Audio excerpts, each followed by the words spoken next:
Morning. During coffee this morning, my mom told me that you can heal all things with a proper good morning to somebody you love. Now, the problem is I don't have people that I love. Other than my mom, I guess. And my twin flame, which I do love him. And actually everything. Because I really actually do love everything and everyone. And lately, I've been needing to say a few words. Like just a few that are potent and that mean something. And I don't. I give a whole fucking narrative about a million other things, but I never talk about the thing that I need to talk about. It's very sad because people get to see vulnerability in a way that's tough to hear, tough to see, and tough to witness, and tough to feel. So if you're here, you won't want to be. You'll want to leave this room.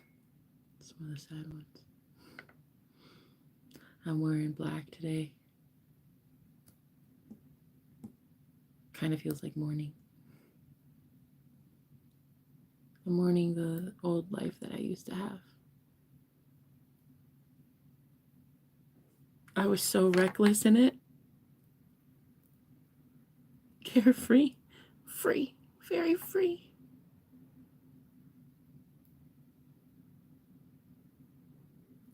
I'm having to let go of a woman that I love.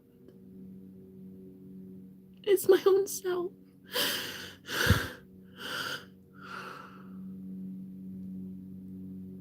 Being homeless, single, chronically single, working at this job and then going to that job, and like just a life of that all the time, but like to hurt myself, kind of. To hurt myself. If I get down to it really and think about it, it's to hurt myself. That freedom is so confining. And here comes in this guy.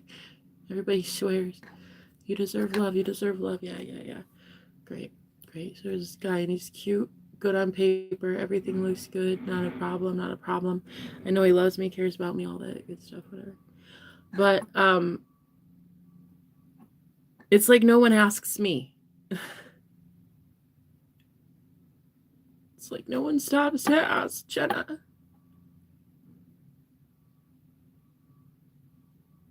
Do you want a new life? Because the old one was yours too. You can have that.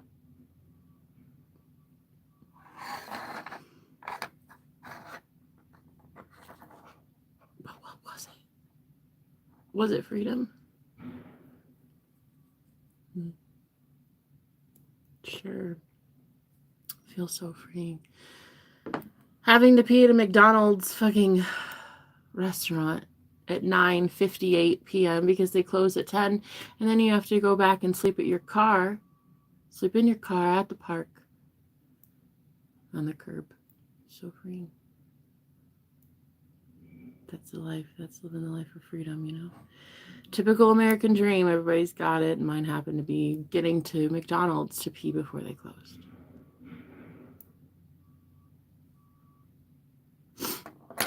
And being so impoverished that I couldn't eat for like 7 to 9 days on average. Yeah, that was freeing. Felt so free. Oh, the glory days. So now a good guy comes in my life. He's not even just a good guy and that he's throwing things at me. You know, that's how it used to be. It used to be that way. But now this is like different. He shows me with his mind. He's got the most positive, ambitious attitude. And like, he doesn't fucking put up with shit. And he will not let me get away with, well, I still get away with a lot. Let's face it. But he doesn't really like to let me get away with a lot. which I like. I can like a guy who has some self-fucking dignity and respect. He'll be like, don't talk to me like that. I think you got it twisted. I think you think I'm one of your exes. Have a good one. Bye. Huh? Yeah. Anyway, so there's that on the agenda for what's up and what's coming. Next coming attraction. I don't know. I don't know if I like it. I don't like somebody challenging me and my freedom. They claim I get freedom. It's like you're free to go. You broke out of this coven, this cult, this thing that you were in. I'm sorry that you were the sacrifice, and now you're gone. Now you can leave. You can go free, go free. And my ex told me that.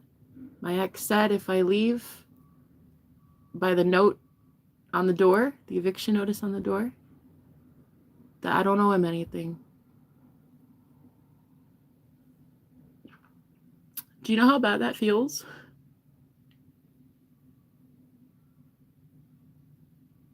To know that you were like that unwanted. That unwanted. By someone that you actually did love. No, I don't think people I think everybody feels it. I don't think people know how to verbalize what they're feeling. The ultimate rejection by the man that you loved and really wanted everything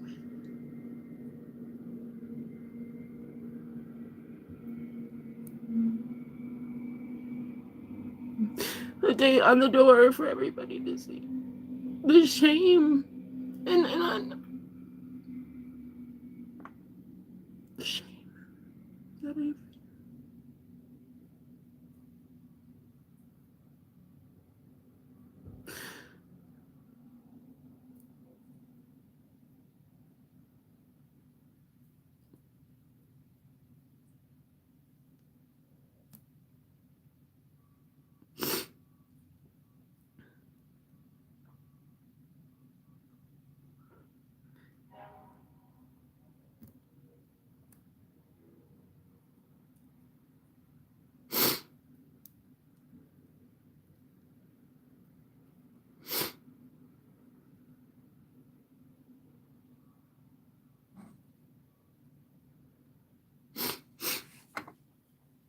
honestly, if life weren't so challenging, I wouldn't be entertained. There would be no point in me being here if it were easy.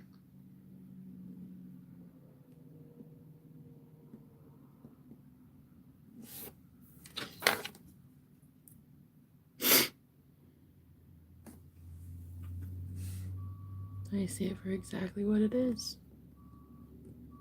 My doing, good, bad, or otherwise. My choices, my thoughts, my actions, my words. Once you can really own your freedom in a situation as low as this,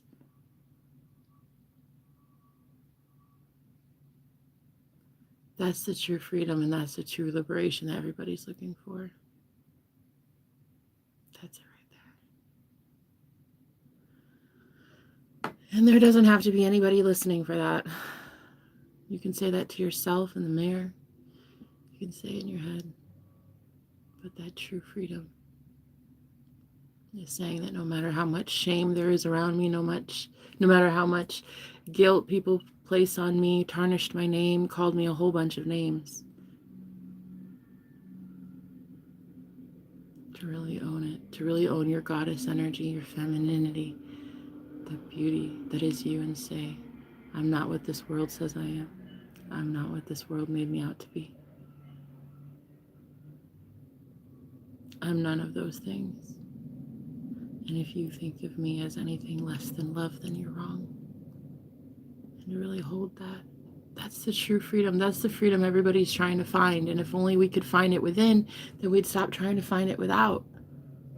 Everybody's trying to find some meaning in life outside of themselves. There's nothing. There's nothing. There's nothing out there. You're not going to find meaning in life by putting all of your emphasis on a person. Because when they don't change, because you don't know how to change them, because you're not a fucking wizard, then builds the resentment, the anger, the aggression.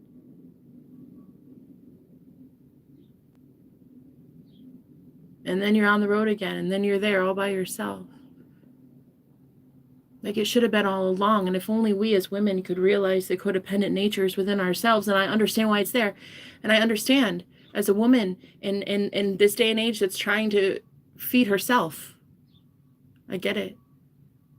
If only we could realize as women where our dependency on a man comes from, where it stems from. It's this need for validation. It's this need that I am enough, and you will show me that I'm enough, and you will tell me that I'm enough. And then if you're proud of me, we'll do this, and there's a date at the end of the week for me. And if I put out enough, you know, I'm sure there's flowers maybe on Wednesday at my desk, right? But what about those messy hair days? What about those days you're on the period and there is no way in hell that you are ever going to let anybody see your gory blood scene? Okay?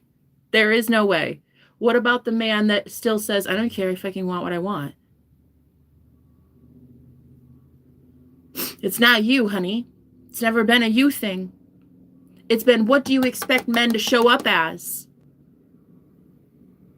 How do you expect a man to show up worshiping a goddess if you don't worship the goddess within you? And you know, there's this mix of like sadness that I'm feeling because I have to transmute so much pain that I'm taking on from so many different people. But then there was this inspiring, empowered Jenna also in there. And I'm like, where the fuck is that coming from? Because like that wasn't there. That I woke up this morning thinking just the complete worst of everything.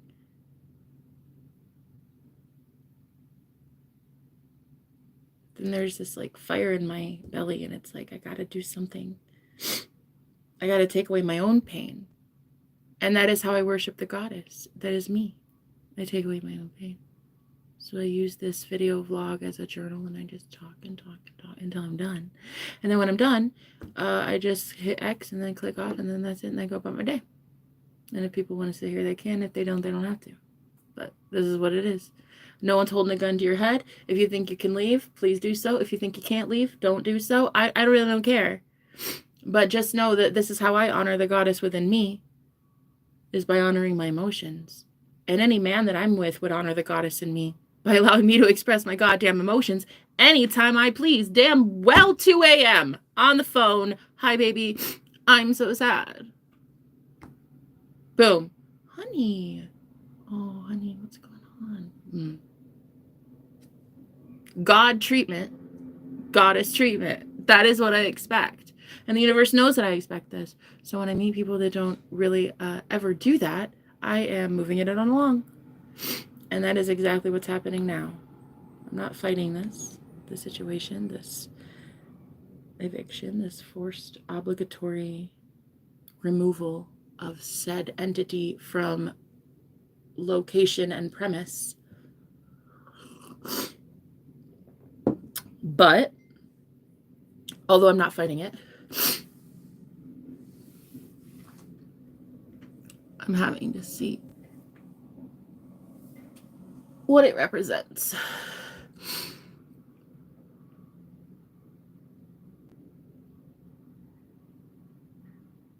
Hell is evicting me. Heaven is being forced upon me. And most might think that's a really good problem to have, but it's not. It's not. Not when you've been called the worst things in the book for as long as I have. Sometimes you're just like, nah, it's not me. You got the wrong girl. Like, you got the wrong one. Because I'm the broken reject with no money, who's supposedly a harlot. Cast out, I'll never be important, and I'll always be that girl people just need to save from herself. So I think you've got the wrong one.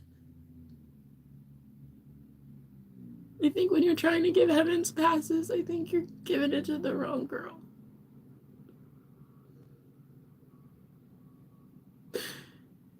And so, having a hard time right now in my life.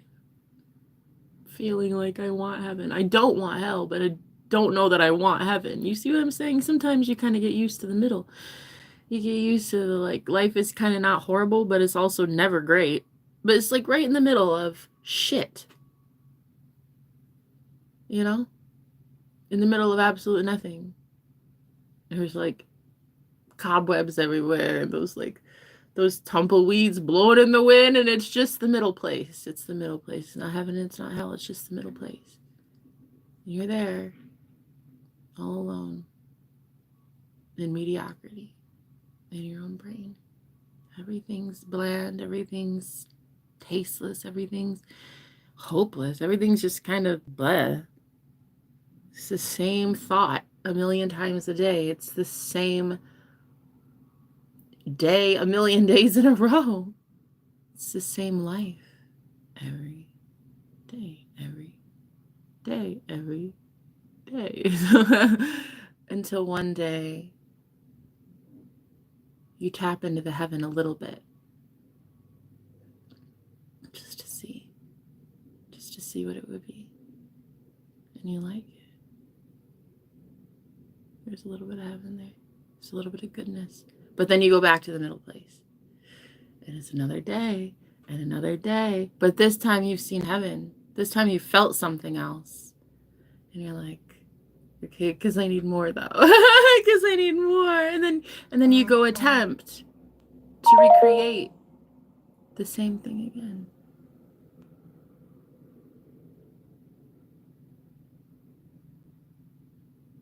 And you start to realize the thing that gave you heaven the first time was you. It wasn't someone else. You're the one that wanted to peek through. You're the one that wanted to open a curtain and look behind to see who the fuck the wizard is. You wanted it. No one else. No one else wanted it for you. No one else told you, go seek God. No one else told you, read this Bible or read this Quran or read this whatever or go to this park or try that psychedelic. Nobody told you. You did that. So to have that moment of heaven and then want to go back and you just can't figure out how to recreate it. So in all your scrambling and all your efforting and all your trying, how though? I don't, you get in this fear of like, wait, but that was mine though. The heaven. That was mine. I saw it. I felt it. It was mine, right? And you start causing this frenzy and this fucking chaos in the middle. In the nothingville. In the fucking middle of nowhere. In the bunghole middle of Turd, Nebraska, USA. You cause this shitstorm, this worry, like, wait, where's heaven though? That was there. I had that one time, remember? And in that chaos and in that frenzy of like, oh fuck, how do I get back in heaven? You guys are out here dibbling and dabbling in some dark shit, trying your best to like open every portal known to man to pop your head in and see where the fuck you're going. CERN, I'm looking at you. And all you scientists who are so fucking smart. So we all go crazy, frantic. Oh my God, but that was mine. Okay, so while I agree with you, yes, it was yours. Do you think it's yours? Do you claim it's yours? If not, back the fuck up off it. If not, get the fuck out of heaven. If you don't claim that that's yours, that's your frequency, and you stay there all the fucking time because your thoughts can't match that frequency, fine. But get booted out of heaven because your ass is staying out of heaven. Heaven has not changed its standards for you and your shit thoughts. So for 13 years, when I had this out-of-body experience, literally I got kicked out of heaven because my thoughts did not align with the higher vibrational plane of existence that I continually saw for, I don't know, a good 30 seconds while that shit lasted. Once it was over, I was like, okay, I'm going back. I'm going to meditate again. The fuck ever, Jenna. First of all, that was a perfect storm of melodic beauty that the universe concocted to give me that experience. Can't fucking recreate that shit. That's not how that works. That's a God's mercy kind of thing. So anyway, when I would, for 13 years, try to recreate that thing, I was like, well, I'm going to have a really hard time then describing that to people because I can't recreate it and I can't tell them how to find it. But I knew that it was still within me. And so I knew if I at least taught how I found it within me, then people could find it. But I still don't know how I'm finding it within me. There's a whole bunch of shit I'm throwing at the wall, hoping it sticks. People are following me and listening, and I like that. But do I? Because I still don't have the answer. I have a lot of little answers that I put into one big answer for you, but I don't have all the answers. And I love that about myself. I love that I'll admit I don't have all the answers. I'll admit I'm a fucking human and a psychic. I cry because I don't always have the answers in my own life, and I don't always have the answers in yours. But I cry because I'm human, and then I go be a kick-ass superhero with fucking psychic gifts, and I could see you naked in your boxers right now. Right.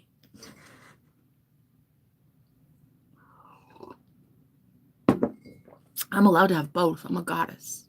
And I teach women how to be goddesses. And I'm allowed to be both. And I will always be both. Period. That's it. That's why my facial structure is both masculine and feminine. My voice is pretty deep for a woman. I used to have more male hormone in my body than female hormone. And also my shoulders are broader and my body is bigger. So technically speaking, I have a balance of both male and female within me. And that's where the allure comes from. The divine masculine and feminine in harmony and balance in my body. Sometimes when you meet men and they have more feminine features, that's why. It's why you trust them more, because they're more aligned with their feminine and masculine nature mixed in, blended in. So I'm okay with crying in one fell swoop, getting it out, purging, and then being sad for 20 more seconds, and then I'm done, and then getting happy. And I'm also okay with defending my happiness when I'm happy and other people are crying and sad. Go cry and be sad somewhere else. I'm not resonating with that. I'm not gonna you have to go heal yourself is what I'm trying to say to everybody. Go cry to yourself. I haven't pushed myself onto you in crying today. You found me. You stayed here with me. So I have to assume that you want to be here. You see what I'm saying? It's not like I went up to your house, knocked and said, "Hi, can I come in? I really need to talk." Like, that's not what I did. So that's the difference here. I am very emotionally independent in that way. And that's one of the things that I love also about myself. But I'm forced today to look at this old life of freedom that I used to live as a single woman, as a woman who paid her own bills, traveled. I was a gypsy hippie. I just got to go everywhere. I got to have an amazing life.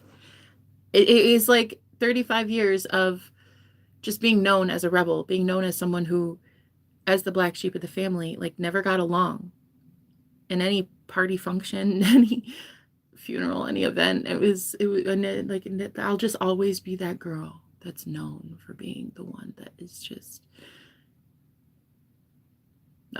the sore spot, the sore subject for some and the sore spot for others in my past. And so one thing I'm noticing now is it's the most liberating feeling in the world to know that you loved freedom as much as you did, that you even went to rock bottom. Some of you, I had one lady tell me she slept under a truck once. It's just the saddest fucking thing I've ever heard in my life. And then another lady, she didn't even have enough money in her bank account for a new toothbrush. A toothbrush. I just couldn't even fucking believe it. And I'm sitting here talking to these girls and I'm like, you guys are goddesses. I don't understand.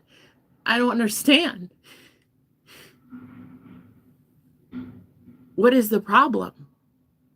The problem is not money circulation. Ask Jeff Bezos. The problem, ask Bill Gates. The problem, ask Oprah. The problem is not money circulation. The problem is not money.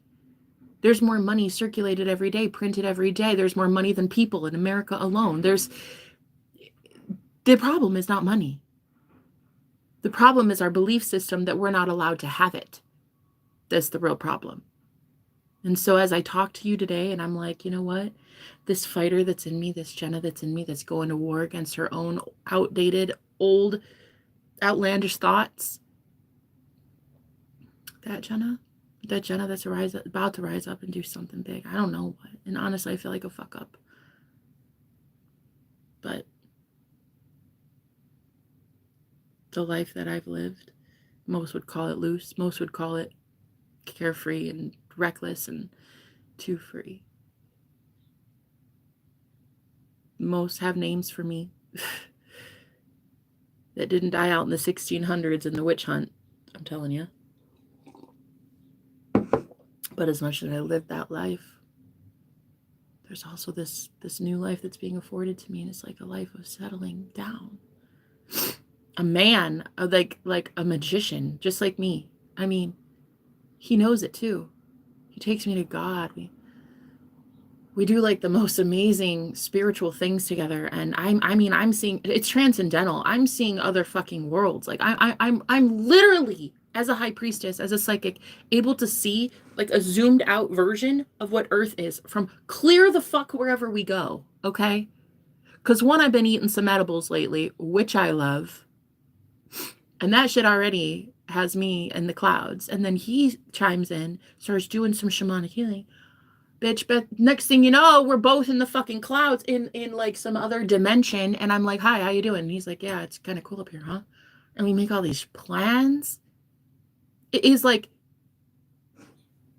you can't describe it, because it's heaven and it's glory and it's nothing but perfected love. And you can't recreate that. You can only experience that. You can only feel that. You can only tune into that. That is sacred. That was up there in a holy, sacred place. So even having words to describe these experiences going forward in my testimony, my spiritual journey, it will never describe God. It will never be the experience. It will never be the thing. It will never, it will only be words, in the same way that people describe God as Jesus or Allah or God. It's a word, and it will never describe the thing, the glory of it, the description of it, the feeling. It will never even get close. Speaking of getting close, I won't let this guy get close to me at all. I kind of like the fact that I have freedom to choose. It's strange. It's because as soon as I choose and I'm like, yeah, I don't want to be with you. You're right. I want to choose something else. And then I like look back to the past, or I get up to just kind of look this way, or, you know, I just kind of want him out of my head, at least out of my peripheral, you know, and then I just like go like this. I'm just like, I don't want him out. I don't need him at all in my life, actually. And then I have to lie. And then I lie to myself and I say I don't want him. Huh? I don't want what he requires. This man requires a lot. He's gonna make me change. I'm not sure I'm into that. I'm not the type, honey. I'm too free. I do not like being caged down. I do not like being caged. I'm a free bird. I love it. I love being free and just flying by the seat of my pants, just seeing where the fuck the universe takes me, where the fuck the universe brings me to. Seeing who shows up on my doorstep today. What bill will magically get paid by the ethers in the weirdest way possible, or what phone call I make and how the system glitched out and suddenly I don't owe a bill or some shit. Like, I can't help how much I love God. I can't help how much I love the universe and its infinite fucking glitches in my favor. And I cannot help that I have very, very strict standards as to who gets my magic. Because my magic is magically delicious, and I don't let just everybody have it. I know full on and full well who fucking deserves my energy and my magic. And I do not want to give my magic away anymore to people who go out and fucking do horrible, wild shit with it because they don't understand its power, its properties. So that's why I cut off every man from here to Tennessee, honey. I don't like what you do with my magic. I don't like what you do with your magic. that you don't even know you fucking have. I don't like how you feel entitled to my magic, which is more powerful than the shit you have, and you don't even know how to handle the shit you have. Don't come at a divine being trying to take some of this. We're guided and protected so that your ass can't have even a shred of it if your heart is not aligned with something good. Fuck off. I'll unplug your circuit from my circuit, sir, so fucking quick and make your head spin. I'll unplug this shit so quick. No. Right. There goes the animation in your life. There goes the color in your life. There goes the taste buds on your tongue. There goes enjoying anything in life again. Yeah, there's the Jenna that left. The Jenna. Don't touch my magic. Go have your own. And your own sucks. Can't touch this. No. Can't touch this magic wand, honey. You can't. No. You'll want to. It'll be a thing. You'll lie to yourself, too. In the same way that I've lied about this new guy entering my life. See, you'll lie about it, too. You'll lie. You'll be like, I never wanted that bitch. I never wanted that bitch. Her? Are you fucking kidding me? Fuck that. Oh, and the anger, though. And the anger that sees. Oh, it's so overwhelming. It's so overwhelming that you know everybody can smell it. Everybody can tell you're just bitter as fuck. And everybody knows. Everybody knows that you're the one that lost out. And see, it always happens. I would say in a matter of 6 months, you always find out who was the abuser and who was the abused. You always find out in about 6 months. It all comes out. One will learn. Actually, the whole community will learn. Both parties, groups, they will learn. In a breakup, you always learn. I'd say within 6 months total, you would have the abuser on this side and the abused on that side, 100%. So once that starts taking place, and sometimes it's quicker for most, because if you're a high vibrational being, time's an illusion, sweet chicks. This shit comes in fast. So then you get this like break, this freedom. And you get so used to the freedom of being free from an abuser that you just kind of assume you'll be single forever, kind of thing. And then you meet somebody and he claims he's it for you. And he claims it and he says all the fucking, well, not all the right things, but he does say a lot of the right things. And then you're like, damn it all. This is it again. Half-truths and whole lies. Here it is. We're doing it all over again. Great. So, fuck. Because, like, I manifested love again because my heart and soul is love, and that's all I ever talk about is love, and I teach people love, and it's beautiful, and unconditional love is literally what I live for. God is love, and love is God, and honey, I'm a godly woman. So I love love. And so I talk about love, so I manifested love. And here it is again. Uh-oh.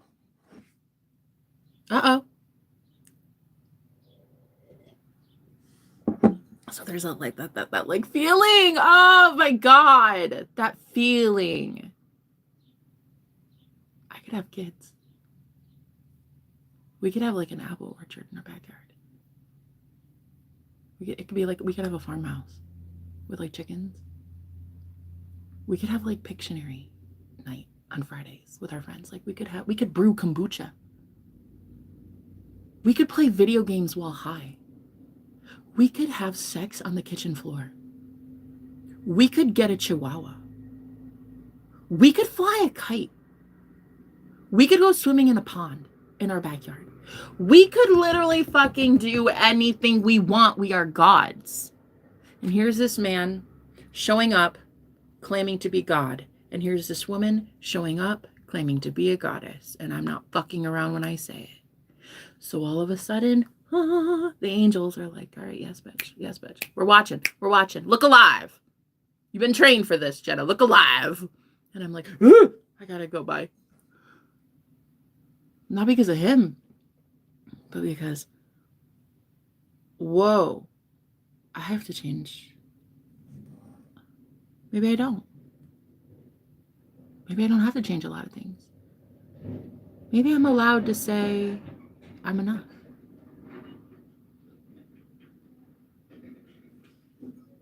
Maybe it's not my bank account. The dude knows my bank account. Like, he knows what's my situation. He watches me every day. He knows my belief system, my content. He knows my burps when I burp on camera. He's heard me fart on the phone. He's heard me pee. Did I take my phone in the... Yeah, okay.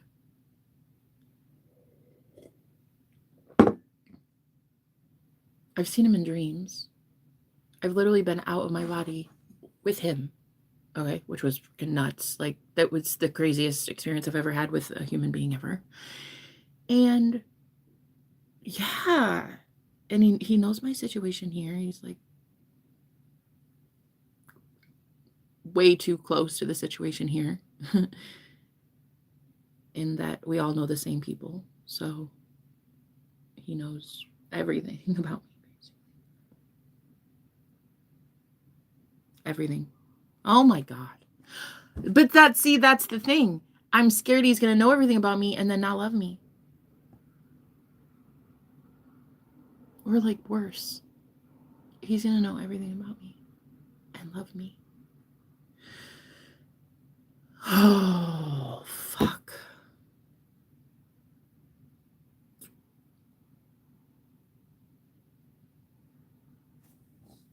Could someone know everything about you and still love you?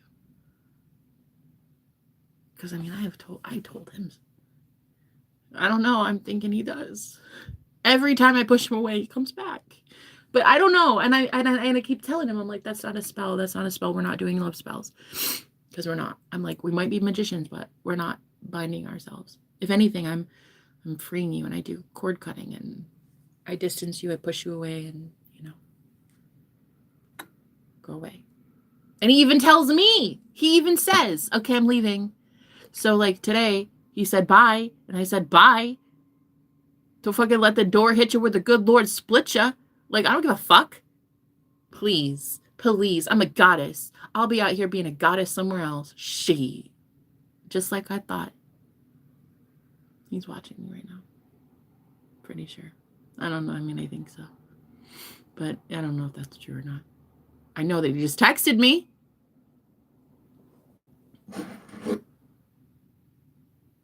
Thought your phone was off, sir. All day.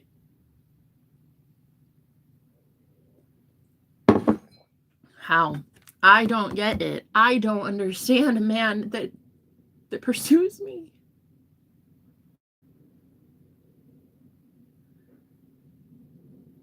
Everyone has their opinion of me. I have a scarlet letter. I have a lot. I have a reputation, and you approaching me, I'm just like, why? And then everybody else looking at you and just like, why? Nobody knows. Nobody knows. Nobody understands. Nobody knows if this is a fluke. Nobody knows if this is fake. And it's just like a temporary thing. Because like that shit has happened to me so many fucking times. And that happened to me just like 2 months ago. Here in Nebraska. The same thing. Only that one, I don't know. That one's intentions. Not the same. Then if I would have asked, and if I would have looked, and if I would have gone within and I would have seen it for what it was, I fucking probably could have saved myself a whole bunch of headache. But honestly, I wouldn't have found Gordon this way. I wouldn't have found my twin flame had I not been here in New Nebraska taking on abuse from a whole fucking coven. I would have never seen the beauty that is Gordon. I never would have met him. I met him because of this situation. He also, too, is a sacrifice in this situation. So I love him, and I want him, and I'm going to choose him, and that's it. I just think about, like, how much he's done for me already in such a short time, and taking me to God and showing me how beautiful I am. My God. And the magic that he brings. Even when things are upside down, even when things are chaotic, even when things are depressing, He brings sunshine. He fucking makes me laugh in a way I have never laughed in my entire life. I've never laughed from the core of my soul like that before. That guttural, it might not be the funniest joke, or it might not be like I was supposed to laugh because it might be kind of inappropriate, but I laughed and I'm just gonna do it, and I just want to so bad that I cry. Like, that is how funny.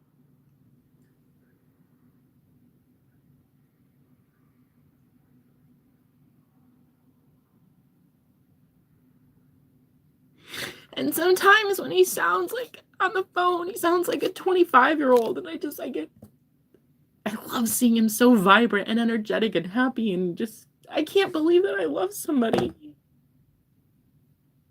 I was told all these horrible things about myself, and I believed it.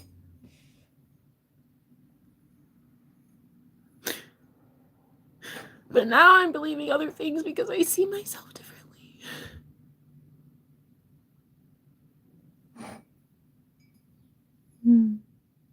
He sees what could have been the ugly in me, the way that everybody has described me. And there's a scarlet letter, and everybody's looked at me like I'm just the most tragic train wreck. Just a failure. The way that he sees me, it's insane. Instead, he sees me like a goddess, like the most beautiful thing that's ever existed. And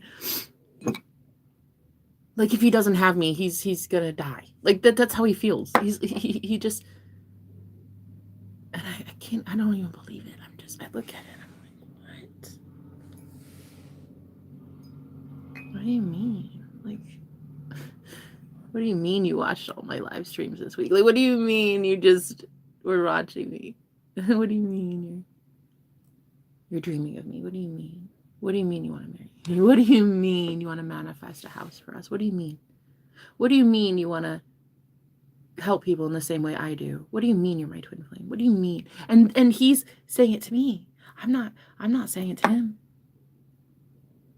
Well, I mean, I am too also, but not first. I'm not initiating really like he is. And I'm just like, how the fuck is this guy doing this? What is he doing? Is he fucking for real? Is this my magic? Like, guys, is this it? I mean it. Is he it? Is he my magician? Dude, he keeps saying it. He keeps fucking saying it. He says it all the time. I'm your magician. He will literally do like that like voice recording thing and then send it in text message and be like, I'm your magician. In his deep, sexy fucking voice. And it will just be like a 3-second thing. It's like, I'm your magician. And then that's it. And then that's it. And then that's just like while I'm drinking coffee. Long distance. We've not even physically touched yet. And I'm just like, what the fuck? Dude, I don't even need him to physically touch me. Let me tell you. First of all, another thing that I felt for the first time ever, no need for physical touch, honey. Hey, I'm gonna tell you something very fucking magical, though. When you are in each other's presence in the higher planes, the lower plane feels it.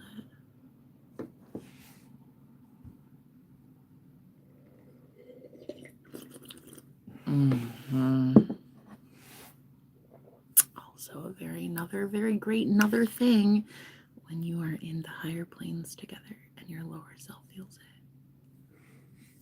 it. First of all, the timing on that shit.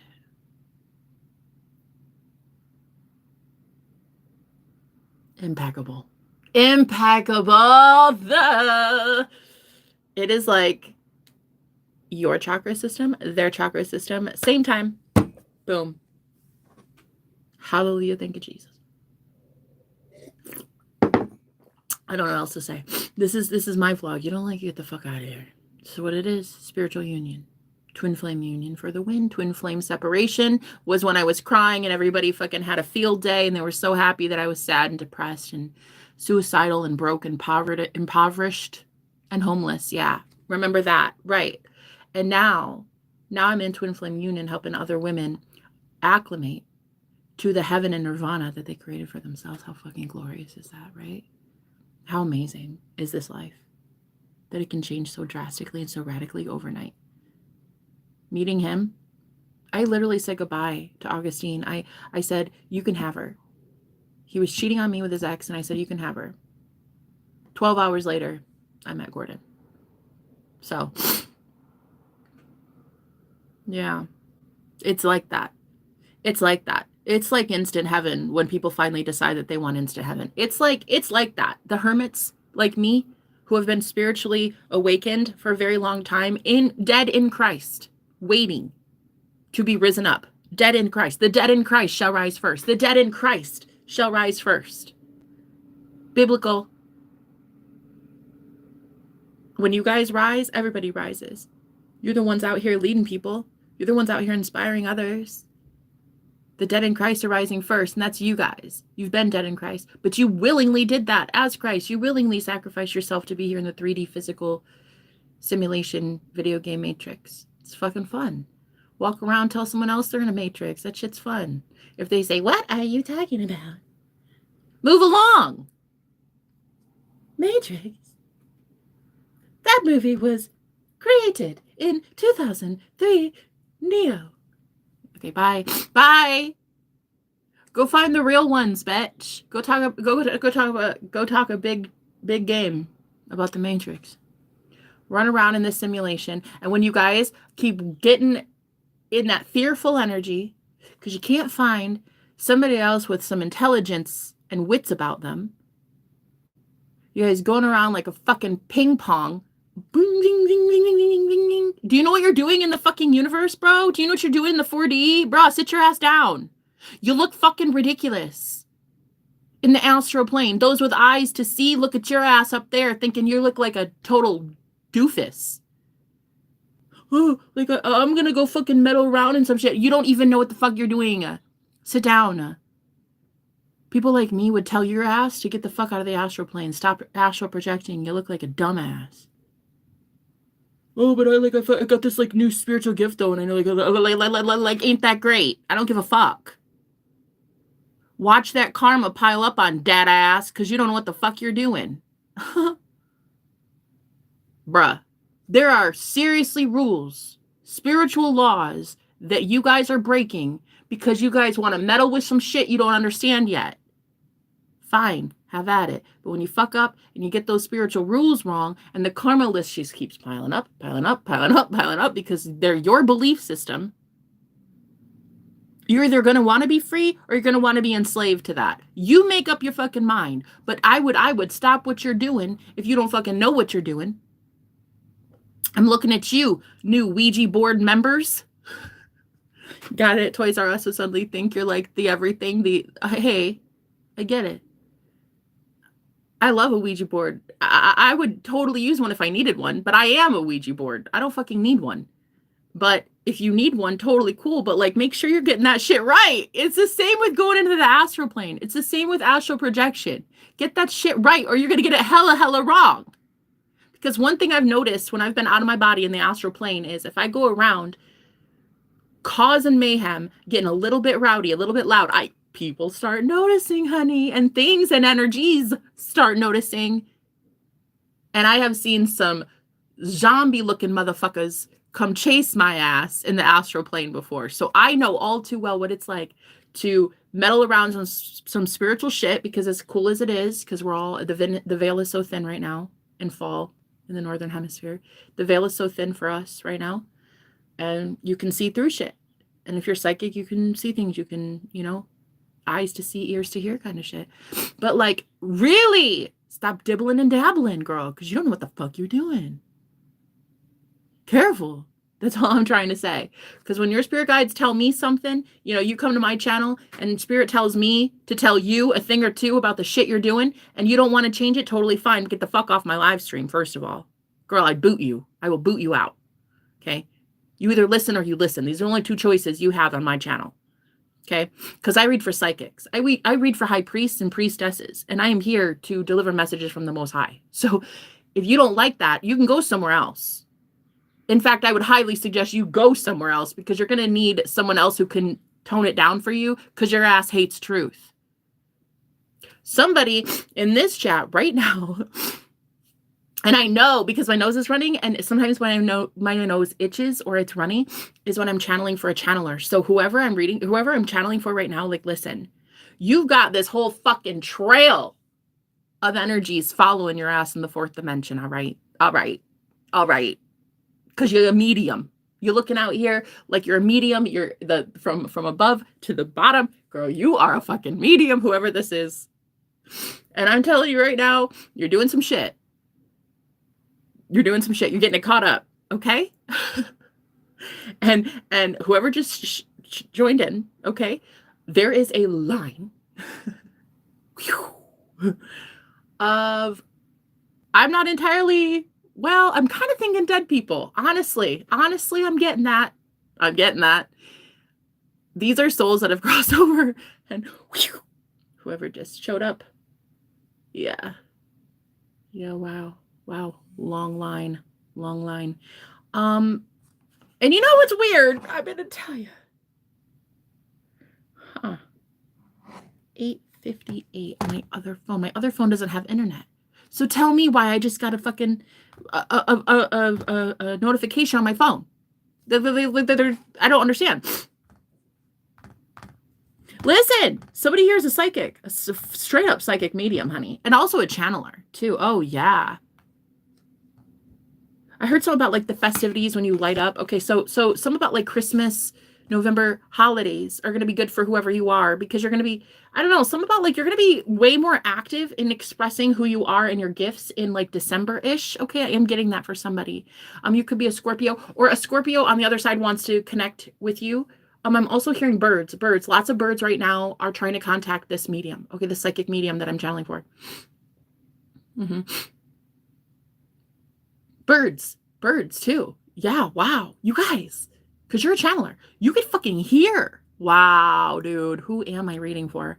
You're so high vibrational. Okay.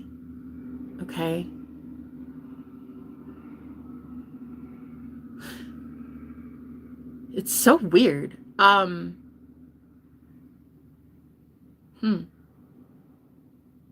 Yeah, I just keep getting like for Christmas. Or for some sort of holiday or something, you're going to be like relaying messages from the other side for your party, for your event, for your... I'm getting like a coordination here, a coordinator. Like you're going to be with someone psychically. Wow, this is very cool. This is a very cool reading. I normally when I'm talking about stuff like I'm a fuck up, I don't normally channel like this. But I normally don't call myself a fuck up either. That's kind of new for me. I normally tell myself I'm a winner. But today I felt hella depressed and I thought I'm a fuck up. So why not? Go into the shadow a little bit. Like, ooh, let yourself have it. You know, that kind of day where you're just like, fuck you. It'd be the equivalent of having like 3 shots of vodka. Like you could do it, sure, but why? It's like you're so high vibrational, you don't even get drunk anymore anyway. So what's the fucking point? What is the point? Jameson, I heard that. There are so many dead people in here right now. Somebody just entered my chat. I swear to you, I'm gonna look at the comments and be like, that's me. Hi, that's me. I'm the psychic medium. Yeah, no fucking shit, Sherlock. Somebody here is going to the fucking fourth dimension in sleep or dreams, or you're astral projecting or some shit like that. And you're out here, girl, stirring up a mess.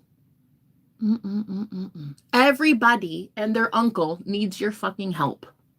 Okay? Everybody. And here I am. I'm like, I'm not helping any of you. I am so selfish. You must not know about me. My name is Jenna. I am a narcissist. There is no way I'm helping this many dead people cross over. Ain't no way in hell. What I will do, though, is I will tell the psychic medium that you all brought in here that they need to get their shit right and help cross over these souls. Ain't nobody got time for that. I'm not doing that. That's your job. Whoever just showed up here and you're a psychic medium, girl, you ain't running from this shit. First of all, there are hundreds of dead people. Holy mother of God. They're everywhere. And I do not normally get this message. But listen to me. Listen to me. You showed up. So here it is. Here is the message. Okay, this is not my job. Honey, no, you have some work to do. All right?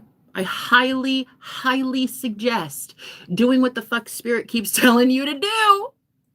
55 on the clock, girl, because I'm telling you, she will get loud. She will get loud. 55 minutes, 55 seconds, girl. If that is not the sign for divine change, I don't know what is. Whoever I am channeling for, do not show up on my channel ever again unless you want some truth, honey. Dead person, dead person, dead person, dead person, dead. All of them for you. You're a psychic medium. You're supposed to be handling something, and you're not. And you're not dumping this on my doorstep. Ain't no way in hell. Ain't no way in hell. Dead people know not to contact me. I am that standoff. I am like, bitch, get off my lawn. I'm sorry. I don't do that. I'm a medium, but I don't work with dead to cross over. I channel. So I help people who are psychic mediums realize that they're psychic mediums and tune into their gifts and help them and coach them with their new gifts. But with me, although I can do it, I don't want to do it. I don't like the sadness that is involved with crossing souls over all the time. So that's your job. Whoever showed up here today with all the dead people, whoever that is, great, love ya, amazing, so happy you stopped by. Just know that you have been tasked by spirit to freaking do this, and you're going to do this. Period. That's it. End of story. Because I'm hearing hundreds. There are hundreds of souls that need to be crossed over because of you. You're a psychic medium. I'm a psychic extra large, honey. This is way out of my pay grade. Okay? You're a psychic medium. You handle it. Okay? Great. Because one thing that's been happening is when I channel more like this and I show you guys who I really am as a psychic, I'm more authentic, and I'm also in twin flame union, and I'm becoming more authentic with him too. And I'm seeing myself for who I truly, truly am. I'm telling you, that authenticity is the same high vibrational, is same as love. It's the same. Authenticity is the highest vibration. Be authentically you. Be authentic in love and expressing who you are. And that authenticity is what brings in these psychic gifts. That is what brings in the high vibrational energy. That is what brings in vitality. That is what brings in all of these spiritual events, all of these phenomena, all these spiritual phenomena. That's what brings it all in. So you have to have that high vibration. I mean, technically speaking, you're still going to bring in spiritual phenomena if you don't. If you have low vibration, sure, but it'll be like trickster spirits. It'll be like you step in dog poop. It'll be like you make money and then the next day you have a bill come in. Like that shit's all magic. It's just the opposite end of the spectrum. You need to get your vibration higher so the universe stops being a fuck turd. Because when the universe is mean and cruel like that, it's really you. It's still you. You're the universe. You're God. You're just deceiving yourself with the trickster energy. So get the fuck out of a low vibration, huh? Get to a higher vibration. And I'm telling you, the more you get to that higher vibration, you stay there, the more that these souls can like cross over, which would make you feel better. But whoever I'm channeling for, you can't figure out why the fuck you're depressed or something. Girl, it's because you have like 100 dead people around you. And I'm sure they're not all rainbows and lollipop farts, okay? You got to deal with that shit. Nah, really deal with that shit. If you want to Zoom one-on-one with me, fucking email me or some shit. Because, like, I can feel them for days. And I'm not dealing with that. I'm too selfish. I'm too narcissistic, girl. My boundaries? No. Dead people know not to show up on my doorstep. Seriously, the other side, they know not to even bother me in sleep and any of that. I don't have sleep paralysis. I don't get nightmares. I do not have demons. I don't have, They know. They know. And the spirit world too, even the good ones, they know not to mess with me unless I want to be messed with. Like I will call on them. I will say, hey, guys, I could really use it. But that's not what I've done. And so with you, you might have accidentally done that. Okay? Doing some shit in a cemetery, honey. Opening a Ouija board. I don't know. I don't know your life. But you did something. And now you have a ton of dead people all around you. And you might be wondering why your mood swings are so erratic and back and forth. I'll tell you. I'll tell you. Like, who the fuck are you, girl? I don't know who you are. You're like 100 people in any given day. You guys need boundaries. Look, I see now what Spirit is trying to show me in that my life purpose, like what I am here to do as a spiritual advisor. But like, I was so inundated with my own like physical 3D world problems, like homelessness and my boyfriend and breaking up and evictions and this and this. And like, I forgot like the main cause of why I'm here, the main reason why I'm here, my main purpose is literally because you guys are coming into some amazing fucking gifts and you don't know what you're doing. You don't know what you're doing.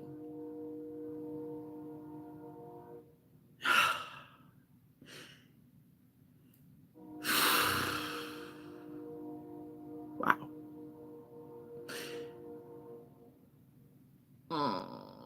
These are psychics that I'm supposed to help. These are very gifted high priestesses, very gifted shamans and healers and coaches and spiritualists. And wow, these are like top echelon. Like this is these people that I'm supposed to help. Oh my God.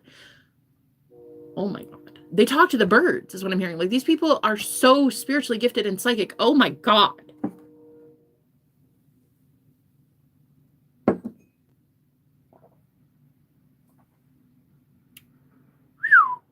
Whoa.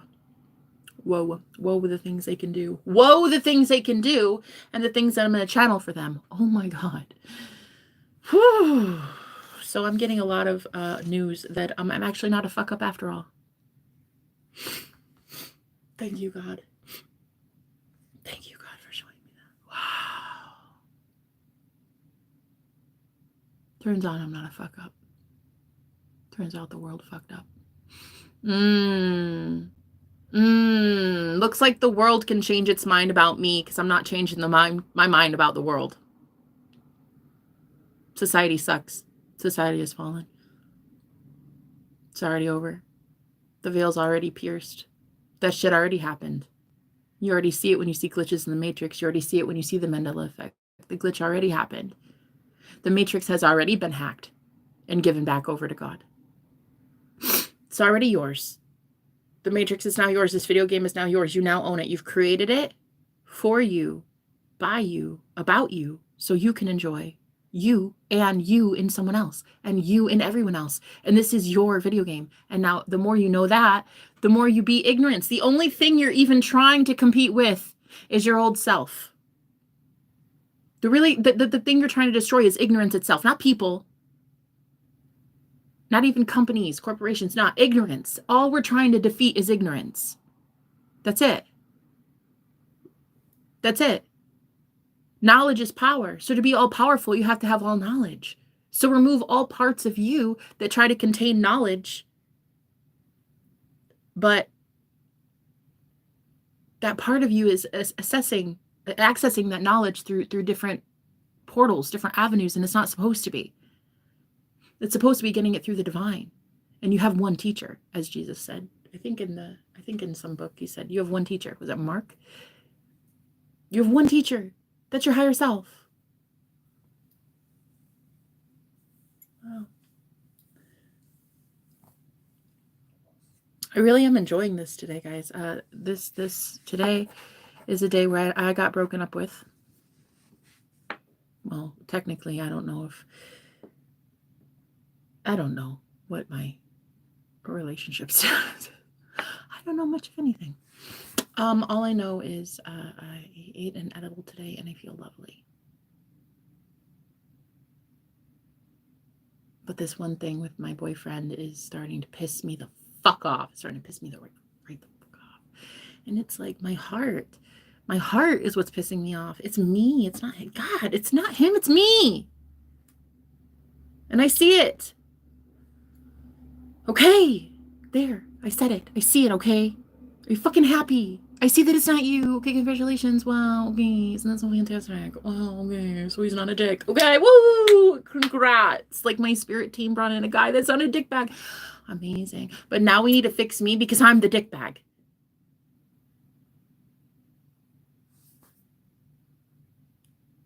So fix me. Shoo shoo. Everybody out. I need someone to fix me. Thank you. It's going to have to be God. So it's going to have to be a private event, right? So you go within and you go within yourself. And who do you find there? God. You. Your beautiful self. The self that literally transcends all thoughts and selects the thought it wants. And so when you have this frequency of thoughts, you have it way down here. This frequency is low. And it's, you're ugly. Nobody likes you. A little above that. Well, you're ugly. Some people like you, but main, you're ugly. You're ugly. And then there's like these frequencies, these planes of existence, but they're planes of thought. And each one's a little bit better, a little bit higher, a little bit more loving towards yourself, right? And so your Christ consciousness, your Christed awareness is what does the selecting on that level, to select that level, whatever it is. So if you have that higher thought up here and it's like, I am so fucking beautiful. I'm a goddess. I'm a goddess. This world is mine. It bends to my will. I get everything I want. And you stay there at that frequency. You are matching that frequency of heaven all the time. You should have that shit on a silver platter 24 hours a day. And if you don't, why the fuck not? And I'll tell you why the fuck not. It's because you have your thoughts centered here, your Christ consciousness, which is you all the time, 24/7, even when that Christ itself is way down here in the gutter, thinking shit thoughts like, I'm so ugly, nobody likes me, and I'm poor, and blah, blah, blah, blah, blah. Still Christ. It's still you. It's still God. And it's still there in the fucking gutter. Don't bitch and moan at the Holy Spirit because somebody's knocking on your door trying to get your ass to a higher plane of existence and a higher plane of thought pattern where you think things like, I'm a God, I get what I want. I'm so beautiful. I'm so amazing. I'm the luckiest person alive. I always land on my feet. Everything is amazing. I can't help that your head is stuck so far up your ass. Way down here, Christed energy. Still Christ. And you're still dead in Christ. You're still Christ. But way down here in Shitville, bro. Shitville. Get it up here. Get it up here. And I'm sick and tired of having to tell you. And actually, it's not even really me that tells you. I feel like your spirit guides are pretty pissed because whoever I'm also channeling for right now, totally different person, by the way. Oh, I love it. Hey, how you doing? How you doing? Okay, listen, it might be you. I do like channeling for you, Gordon, because your energy is a little bit different than most. You got this high vibe thing going on, yeah? I don't know. But then you speak out your ass and you say shit like, this is me low vibrational. No. You don't have that. You have high vibration. You have those good vibrations. Okay. I just can't keep away. I know. Don't lie to me. Like, bro, the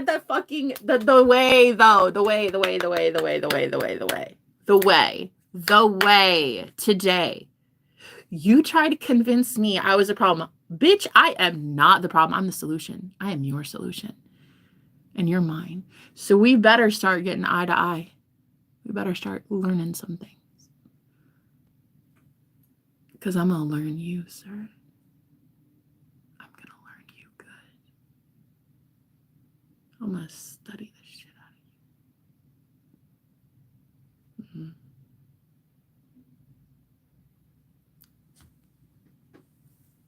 Thanks for being here. I'm glad that you're paying attention because you would know that, yeah, I am crazy. But anyway, thanks for being here. So yeah, the good vibrations are going to continue. I'm not a fuck up. I'm seeing right now that, you know what I needed? I needed space from you today, Gordon.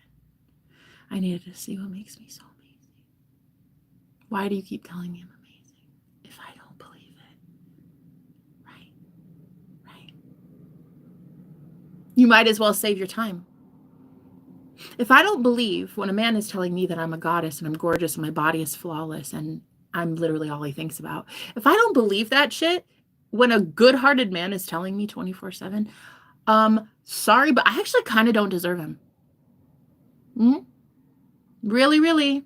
I kind of don't deserve him. And I would tell any girl that the same. You kind of don't deserve that guy. Look how much he's doing for you. You don't deserve him. I would say the same thing to my damn self. And that's what I'm doing right now in us being, well, apart. I don't deserve you.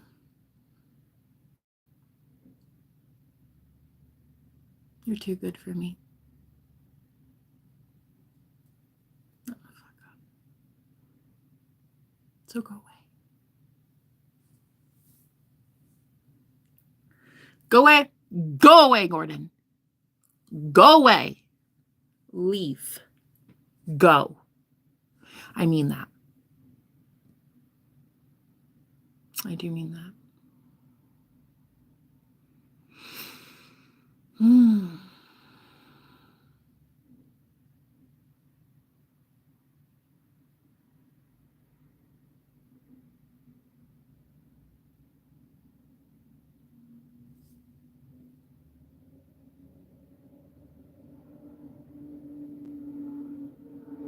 Sometimes.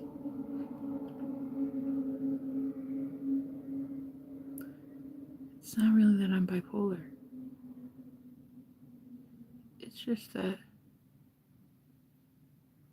I literally, in like just a split second, feel so protective and possessive. And I think it's like I'm protective and possessive of you. But like maybe I'm feeling it. It's your energy towards me. I don't know. But when I tune into it and I don't know. I don't know. It's kind of like the cyclical loop. Like I get into your energy and it's like you protect me and I protect you, but then we're like stuck in a loop together and we're stuck in this bubble together.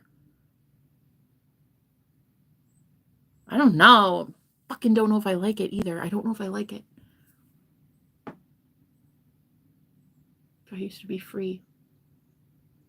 And now I feel like I have somebody stuck right next to me in my hip.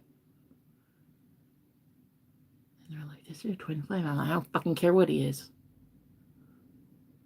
He's extra baggage and he's in my bubble. Get out.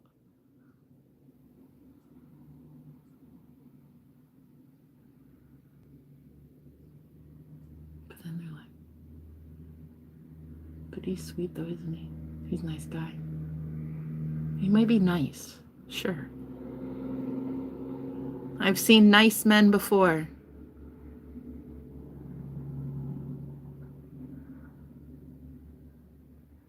Can he handle me really, really? Me. The gypsy, the thespian, the actress, the loner, the free spirit, the way that they say I'm other things, the freeloader, the mooch, the harlot, the gossip, the thief, the reckless one,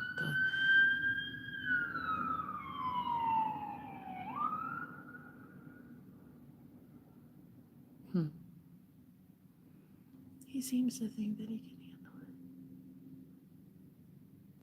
Because I kind of like it.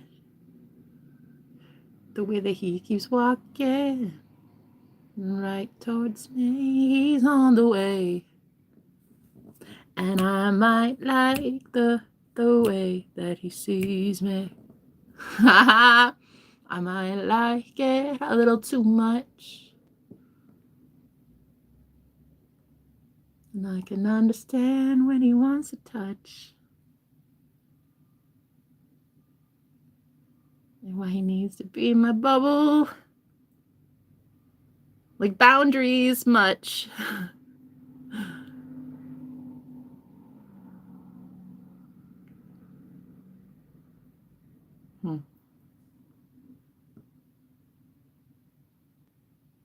But you're lucky that the Holy Spirit wants me with you. Because I listen to God. And when God tells me that you're the one, I listen.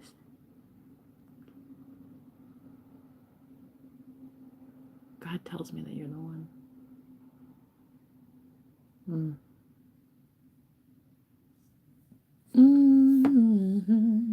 Okay, I'll go away. Love you. Gordon, you'll never go away. You'll never go away. Whatever. Whatever, sir. I'll go away. I'll go away. I'll go away when the sun stops shining, Jenna. I'll go away. As he goes and gets an incognito account and then puts on some sunglasses like, she doesn't see me. But yeah, everybody in the live stream's like, Gordon? Is that you? He doesn't even go here.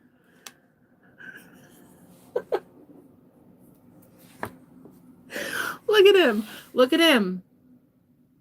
Being tasked by God to protect me, even to a point where he has to wear fucking shades in the background, in the shadows, pretending that he doesn't stare at me and watch my every move. God, he's so gorgeous. Isn't he beautiful? This divine masculine, ladies and gents. This divine masculine. Oh, this man, though, honey. He is all man. Back the fuck up off him. I wish a bish would. I wish a bish would. You see the name Gordon Nash there? Oh, yeah, you see that? Bitch, back off. Bitch, back off. Don't even. Henny, no. There'll be a war on your doorstep tomorrow. World War III, girl. Don't fucking mess with this witch bitch. Don't do it. And that's what I've been noticing lately is like, damn, this possessive. Like, girl, I feel it, though. I feel that same way that he feels towards me. When I tune in psychically to Gordon, ooh. Ooh.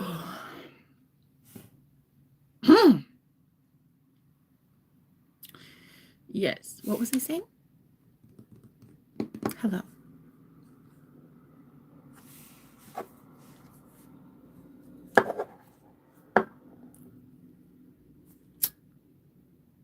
Get out of here. Get out of here. I wish a bish would, Bobby. Bobby, come on. We could have been friends in some other lifetime. We could have been friends, girl. You could have been that girl. You could have been that bitch, though. The one that comes in clutch because she's like, I don't need no man. Mic drop, and she lets them both go. You could have been that girl. And I think you want to be. I think you are her. I want to like you so bad, Bobby. I do. I swear to God, I do. Dude, I want to like you. I want you to listen to me. I so badly want you to come out of this like a goddess. Yeah, nah, I want to be like, I want to exalt you, queen. That's what I want to do, girl. I want to do it so fucking bad. I want to be like that bad bitch right there. That. Just like me, she died. Just like me, she was called every fucking name in the book, and she got up again. She readjusted her crown, and she went out there and helped other queens adjust their crown. Because you know what? What we have suffered through, you and me, lots of women suffer through that. And how amazing would it be to turn this shit around full force? Turn that shit around. But I can smell intentions from a mile away, and if your intentions are to ever be with a man that is no longer your man, you need to get it the fuck stepping, honey. Because I'm not the type. I'll call that shit out so fast. I will sniff it. I'll be like, nope, I see what it is, and it's a no-go from me. So if that's not your intentions are to just be that goddess and stand on principle and know truth and know God and know that God is giving you freedom like God's giving me freedom. Like if you can be that, then woman to woman, I'll tell you right now, I have nothing but respect for you. Really. I mean that. I truly mean that. I mean, my view of you has already changed, and I want it to stay changed. I want it to stay in the way that I see it now. which is maybe, just maybe, you were a victim too. And maybe, just maybe, the way that people projected shit onto you also was not fair. But look, you know, I can't sit here being mad at Gordon when he's pissed off that he has competition, right? And he does. He's, you know, men. You tell them, you exalt them, you give them everything, right, Bobby? You know, because you and I both in the same position, like literally, we are. And so, like, look, you tell a man that you exalt them, you give them the biggest ego in the whole world, they run a fucking empire right into the ground with your energy, right? So, right, you give this guy all this, like, you boost him up, you know, blow some smoke up his ass, give him what he wants to hear, tell him what he wants to hear. Aren't you a goddess? Aren't you a god? Aren't you everything? And then they get it twisted. They forget that they aren't the ones that convinced themselves of that truth. You did it. Honey, you did it.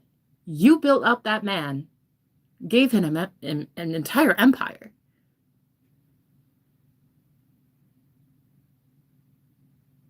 You're allowed to know that you did it.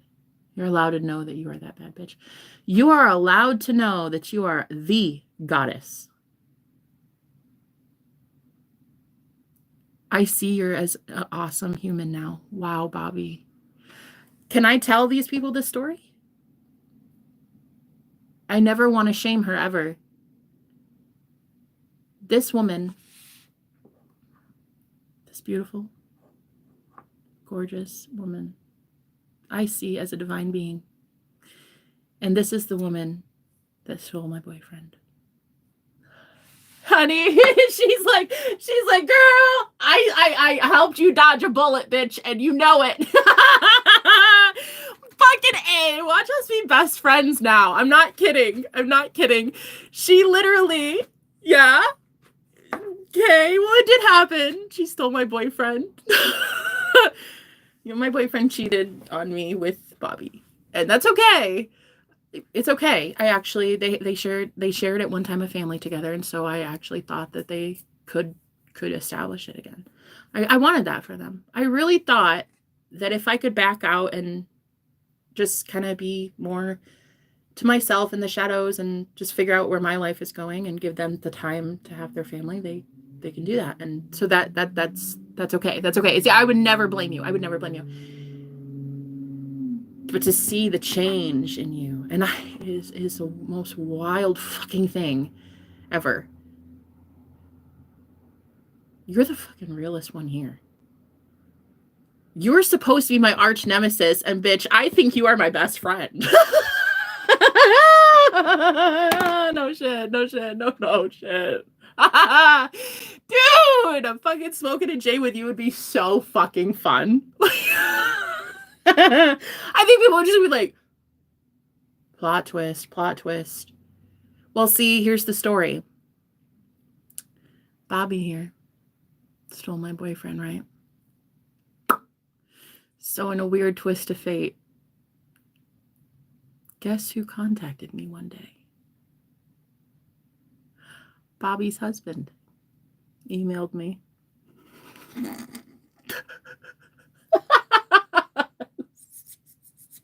So that live stream, because Bobby, you sent a link to him to watch my channel, and he's like, I can't hate this girl, Jenna. I cannot. So he emailed me one day, and yeah, now we're dating. The fucking irony of ironies in this whole thing, bro. My story, it's so crazy. It's gotta have to go in a book. I'd of course change your name, Bobby. Don't worry about it. I'm not gonna blast your name out there or anything. But yeah, you really are kind of cool. And honestly, bitch, we would have been best friends. I swear to you, if these were different circumstances, you and I would have been besties. No fucking joke. Like paint each other's nails, go to bars, kind of thing. If this were different circumstances, you're pretty real. And I kind of feel bad that everybody victim blamed you. Like, I just think that while, yeah, I could see you as a bitch, I don't want to. I know all too well how it feels. Should be kicked to nothing and called every name in the book. Those are curses, and people don't even realize that shit is spell work. If somebody calls you a bitch, somebody calls you number 1, number 2, that's my girl number 3, you have no idea. Like that could traumatize a fucking brain. That can literally not only break a heart, but break a fucking soul. And it pisses me the fuck off that men refer to women like that. Oh, 2024 is definitely the year of the puss movement. And in 2025, you're going to see what that actually entails for men at the top who got to the top on women like me. Oh, you'll see it. 2025 is the empire collapse of the century for you. Traumatic egomaniacs who really want to harm other people for no reason at all. Just so that you can have more power. Yeah, it's just going to be like a totally different year next year. That's really basically what it's going to be. So anyway, I'm glad that we agree. Big mistake. You blocked me. It's okay.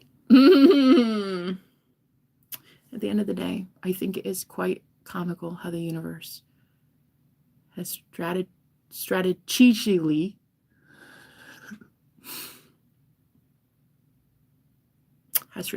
placed all of the components, all of the players in the right place at the right time. And it's like you almost don't want to fuck it up. You know, you almost don't want to like even like move a part that you have in this chess game because like there's so many people playing chess at the same place. So you're like, okay, I don't want to fuck this up. This is so well orchestrated that I just want to say, divine, lead me, guide me. God, please guide me because I don't know what to do. Right?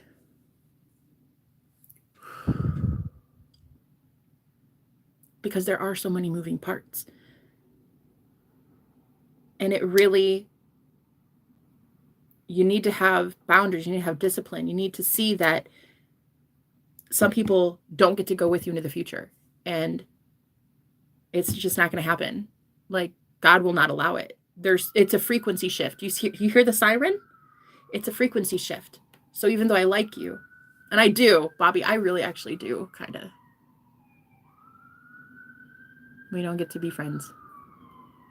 And I'm really going to have to ask that you not watch me anymore. Because I just think it'll hurt. I just think seeing me happy may hurt. And seeing Gordon happy may hurt. And I just don't want you hurt, you know? I want you to love yourself enough to allow distance. I want you to love yourself enough to let him go. And love him enough to let him go. And in exchange, I'll love Augustine enough to let him go. And I'll love you enough to let him go. And I'll love me enough to let him go. It's weird, isn't it? It's so weird, all of this. You couldn't have planned this stuff. No. But yeah, I really do want you to respect that. For me, as much as I do like you, and I have no ill will. There's nothing. I forgive you for it. I actually kind of agree with you that you helped me dodge a bullet. Like, thank you. And I hope in a way I helped you dodge one too. You get to go be free. You get to have freedom. This is a new chapter for you. It's a new chapter for me. We get to go be free women. We get to know what it's like to not be somebody's doormat, to not be called a fucking cum dumpster, to be looked at like you're some tragic train wreck, get treated like a child when you're actually more grown up and more mature than them. You get to go be free now. Go be real. Go be your authentic self. Go love who you are. Go love your shadow. Go love your light. Go love all parts of you. Love the parts that were abused and tormented. Love that inner child. Love you. You know, go get therapy. Go talk to somebody. Go learn. But you're going to be met with people that are at the level that you're at, and I'm past that vibrationally. So it actually hurts me to be around you, and it would hurt you to be around me. So this is why Spirit is disconnecting you and I, Bobby. So I'm going to ask that please give me and Gordon this chance, because we really do deserve it. And you deserve a chance too, but you deserve a chance with somebody who knows that they are yours And he doesn't know that. So while he's under the assumption that he and I belong together, please don't hurt yourself then. Because we're under the assumption right now that this is a divine connection. And so if you could please give us this. I feel like in a way this is how you can make up for it. And this is how you can truly redeem yourself too. Giving yourself that freedom. You deserve that freedom, Bobby. You're just a girl. You just did what you had to do.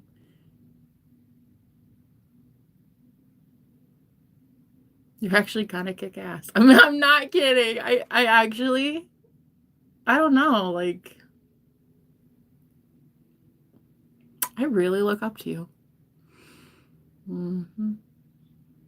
I think you have changed a lot. I think when you said you've changed, I was like, But now I see it. It's a beautiful thing to love somebody unconditionally and you don't even know them.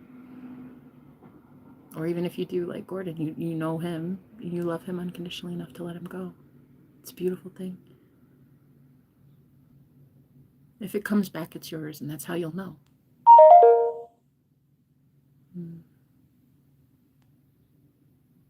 I don't think I'm a fuck up, actually.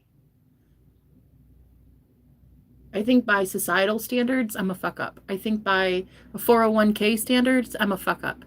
I think because I have 0 friends, I'm a fuck up. But when it comes to like what really fucking matters, I'm not a fuck up. I have compassion. I have heart. I have empathy. I have kindness. I have knowledge. I have a sound mind. I have health. I have a voice that works. I have a determination and a will to make things happen in my favor, to make me happy. And I don't think there's anything fucking wrong with that. And if there is anything wrong with making oneself happy, well, I guess you can fuck right off and get off my channel because I promote that shit till I'm dead. Okay? I will every single day till I'm blue in the face tell everyone I know to worship themselves. Period. And if you don't like it because you think it's sacrilegious or blasphemous, whatever, oh, well, you're not supposed to worship yourself as God because you're not God, Jenna. Bitch, I am God. You're God too. You just don't want to admit it. So get the fuck off my channel as I tell other people that they're God and they can get whatever they want. Okay? Okay. Whoever's message that was, take it. Put that in your book and read it. Yeah, put that in your book and read it.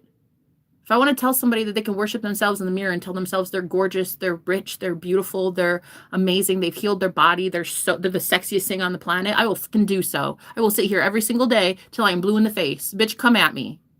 I dare somebody to try to like off me. People have tried to silence me a lot, honey. They keep trying and they keep failing. And you know what?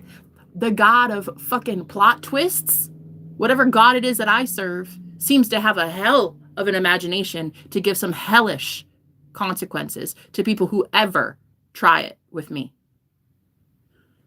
Oh, yeah. Like the kind of karmic twists and turns that people are like, what?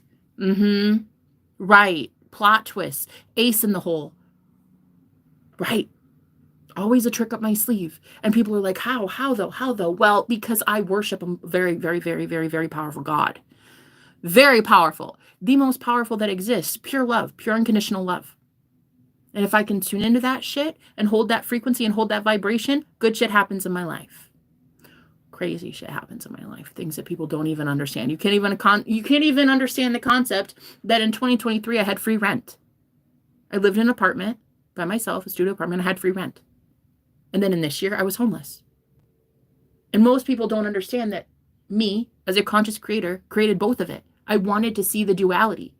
I wanted to know what it was like to have an abundant life, full of prosperity, good, healthy things. Man, so much prosperity. It was crazy. And I had like all this money to spend on healing and herbs and tinctures and these cleanses. And I would do like, oh my God, just so much like retreat kind of spa day rituals. But then I went homeless and I had none of that. I had no way to take a salt bath. I had no way to even ground myself in some instances. Living in my car, you don't always have the best chance at survival living in your car, especially in the spiritual way. But I still pressed on. I still persevered. I still got through it. I went through the wilderness, and only just now am I even seeing the tunnel at the end of the light. At the end of the, oh shit. I hope I'm not seeing the tunnel at the end of the light. I don't want to go backwards. I want to see the light at the end of the tunnel, but bitch, if I have to go backwards, I will. And if I grab something to take with me into the future, it's going to be fucking lessons. And so I'm learning a lot of lessons by getting cheated on here. I'm learning a lot of lessons by befriending my boyfriend's mistress. And I'm learning a lot of lessons by dating that mistress' husband. Shit that you cannot write. You can't write this. They don't even have this on Hallmark. They don't have this on the Hallmark Channel. They don't have this anywhere. This shit was written by a real creative motherfucker. This writes itself. This stuff is comedy gold. This is literally shit you put in a fucking movie. One day, it'll be the Jenna story. And it'll be on every movie theater in the United States. In the whole world. It'll be there. It'll be the Jenna story. And people will be like, what? Yeah.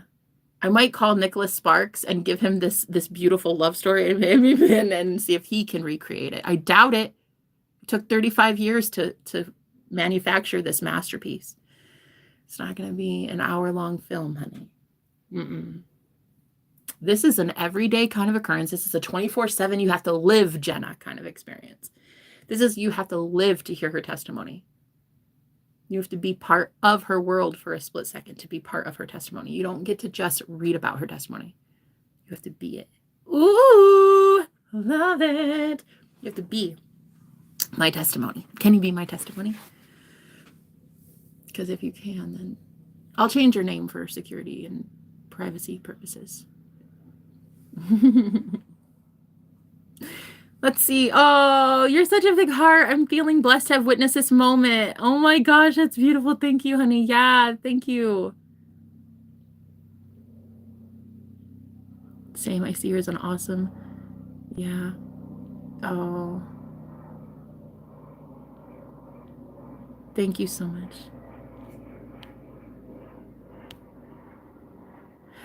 Hello. Response to you. Thank you. Hello. Hi, guys. Hi. Hi. Welcome to today's stream. I was thinking I would go outside and talk to you guys because I really just want to get grounded. I want to put my feet in the ground. So basically, I used to teach spirituality when I was at my A game. Like I was at the top. I was way up there, sweet cheeks. And then my twin flame died in prison. He committed suicide in jail. And I lost my shit, honey. I got so depressed. He was a musician, a YouTuber.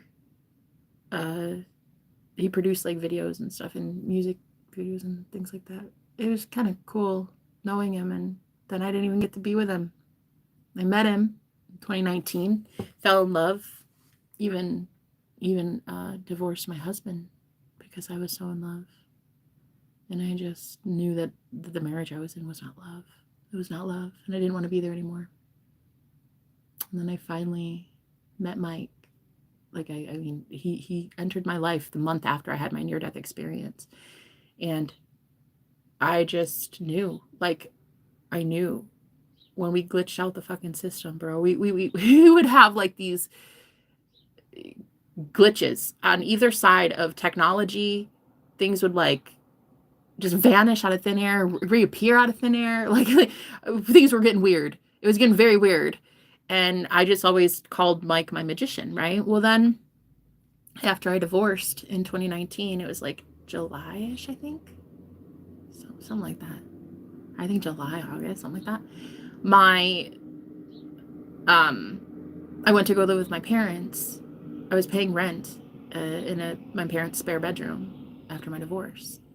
And I reached out to Mike because up to this point we had broken up because he was like, I don't like the emotional affair, and I feel like I'm having an affair, and I don't like that for your husband, and we need to part ways. And I was like, okay, I get that.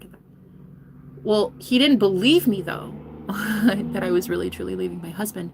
So when I finally did get the divorce finalized, I went to go live with my parents, and yeah, I reached out to Mike and I was like, "Hi, remember me?" And he's like, "Oh, Jenna." He was like, "Oh, wow." Because it had been like 3 months or something, and he's like, "Well, I actually, there's a girl in my life, and she has a key to my place and like a drawer at my place, kind of thing." And I'm like, "Oh, damn, like that's some shit luck, man. Like that is real shit luck." And man, it tore me up. Like I was not doing okay. When I found that out, girl, this was one of the lowest points of my entire life. I remember I was drinking like a fifth in front of so that I was in this group. I had a friend that was well, I'm kind of looking at him now, 2020. I'm looking at like crystal clear vision. I'm thinking he was like a motherfucking cult leader kind of thing. But anyway, I would hang out with this guy.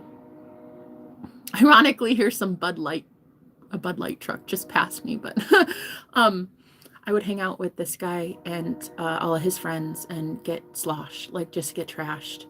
And I was like, this is it. Like, I don't care anymore. And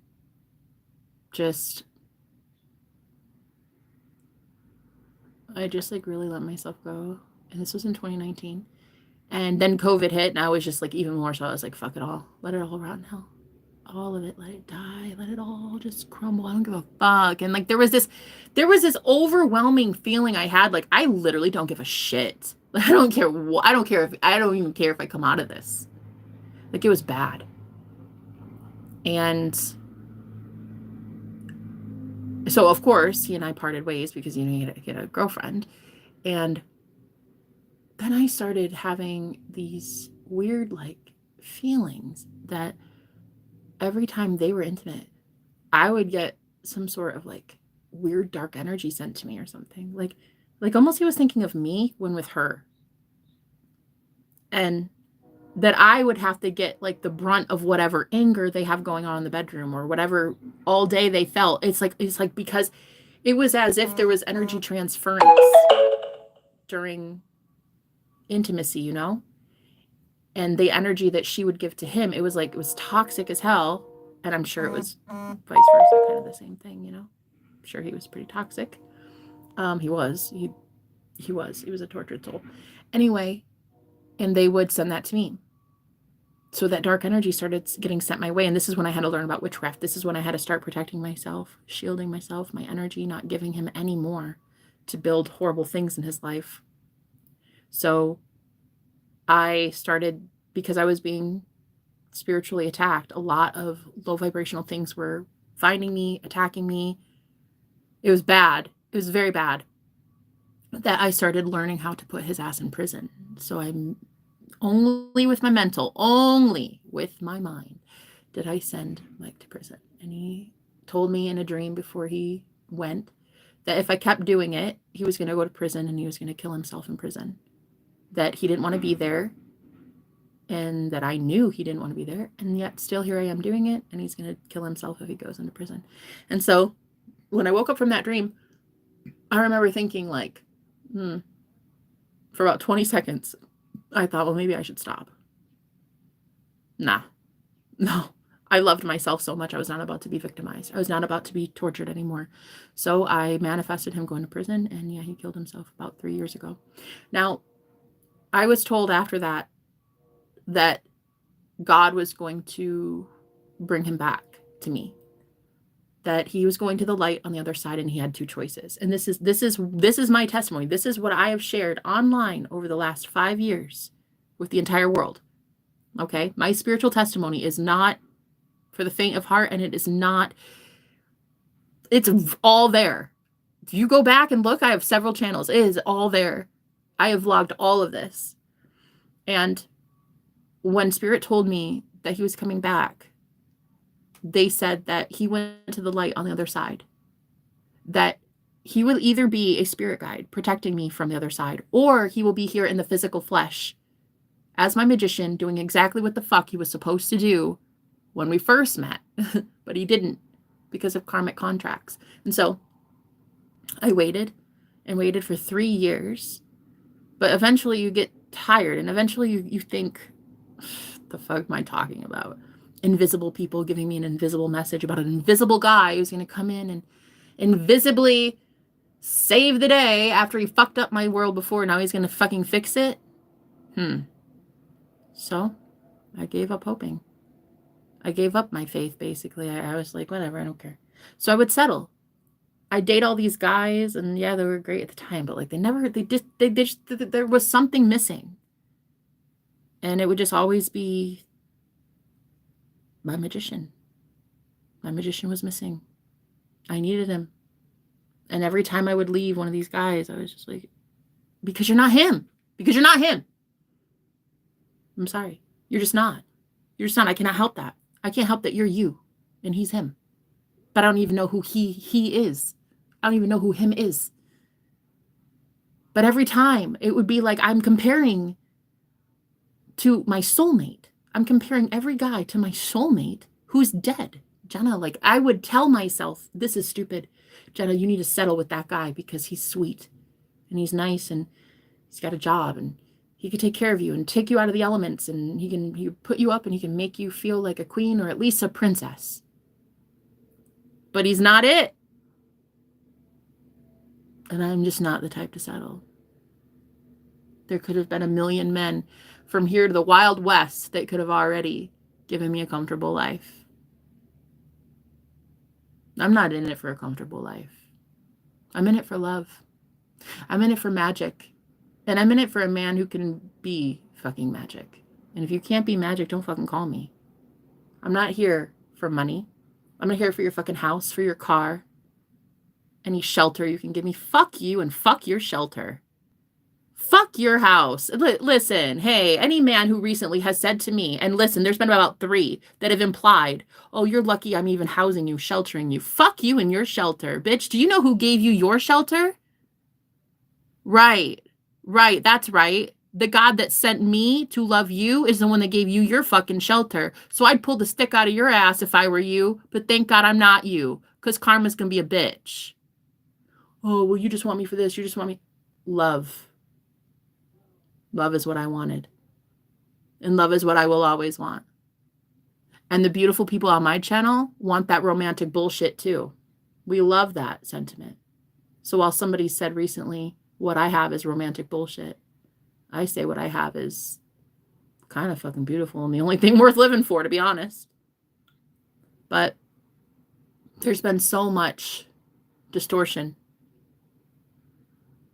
And now that the fucking curse is breaking and all the women that have been innocent in this entire thing, but yet targeted and harassed and stalked and hurt and violated.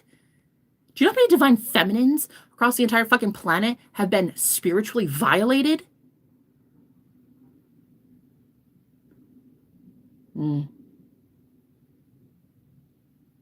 It's real.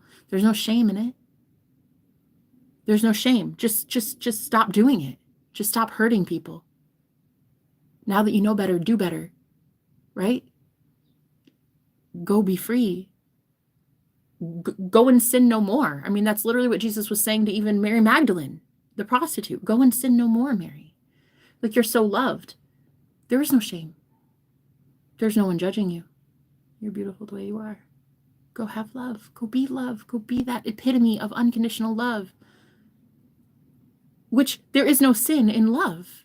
If you are unconditional love, then there is no sin. So when Jesus says go and sin no more, what he's basically saying is no one is there to judge you. Because you're pure love. And there's no judgment in pure love. Forgive yourself. You had to do what you had to do.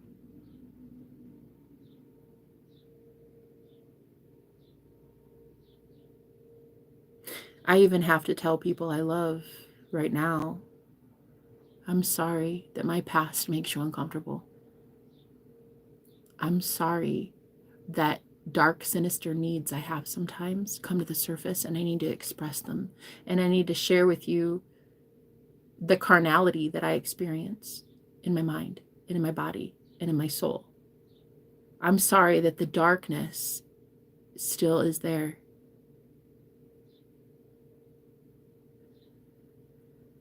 But it's what makes me me. And it's like, if you can't accept it, I understand. I understand. And that's okay, because I'm not going to force you to love me. I'm not going to force you to like the things that I like. Tarot, the way that I'm kinky, the way that I'm unkinky, the way that I'm vanilla, and the way that I'm rocky road. The way that I'm calm, and then the way that I'm bipolar. The way that I talk to dead people, and then the way that I just like want to be left the fuck alone and nobody talk to me ever. Right? I just want to be loved as I am. And so that's what I'm going to do. And what it has been is very much me loving me by myself. And then I come across women every once in a while like Bobby, who wants to love themselves like I love myself. And I know it, and I can feel it. And I can feel that women like her are serious and really do want to change, you know? And I love that. But it's only because you got broken so bad. It's only because you prayed and you asked God for help. A lot of you don't even know that your help,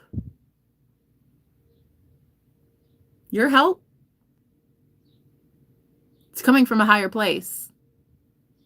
Bring me a higher love. Oh. You're sweet. I like your cheeks. Really?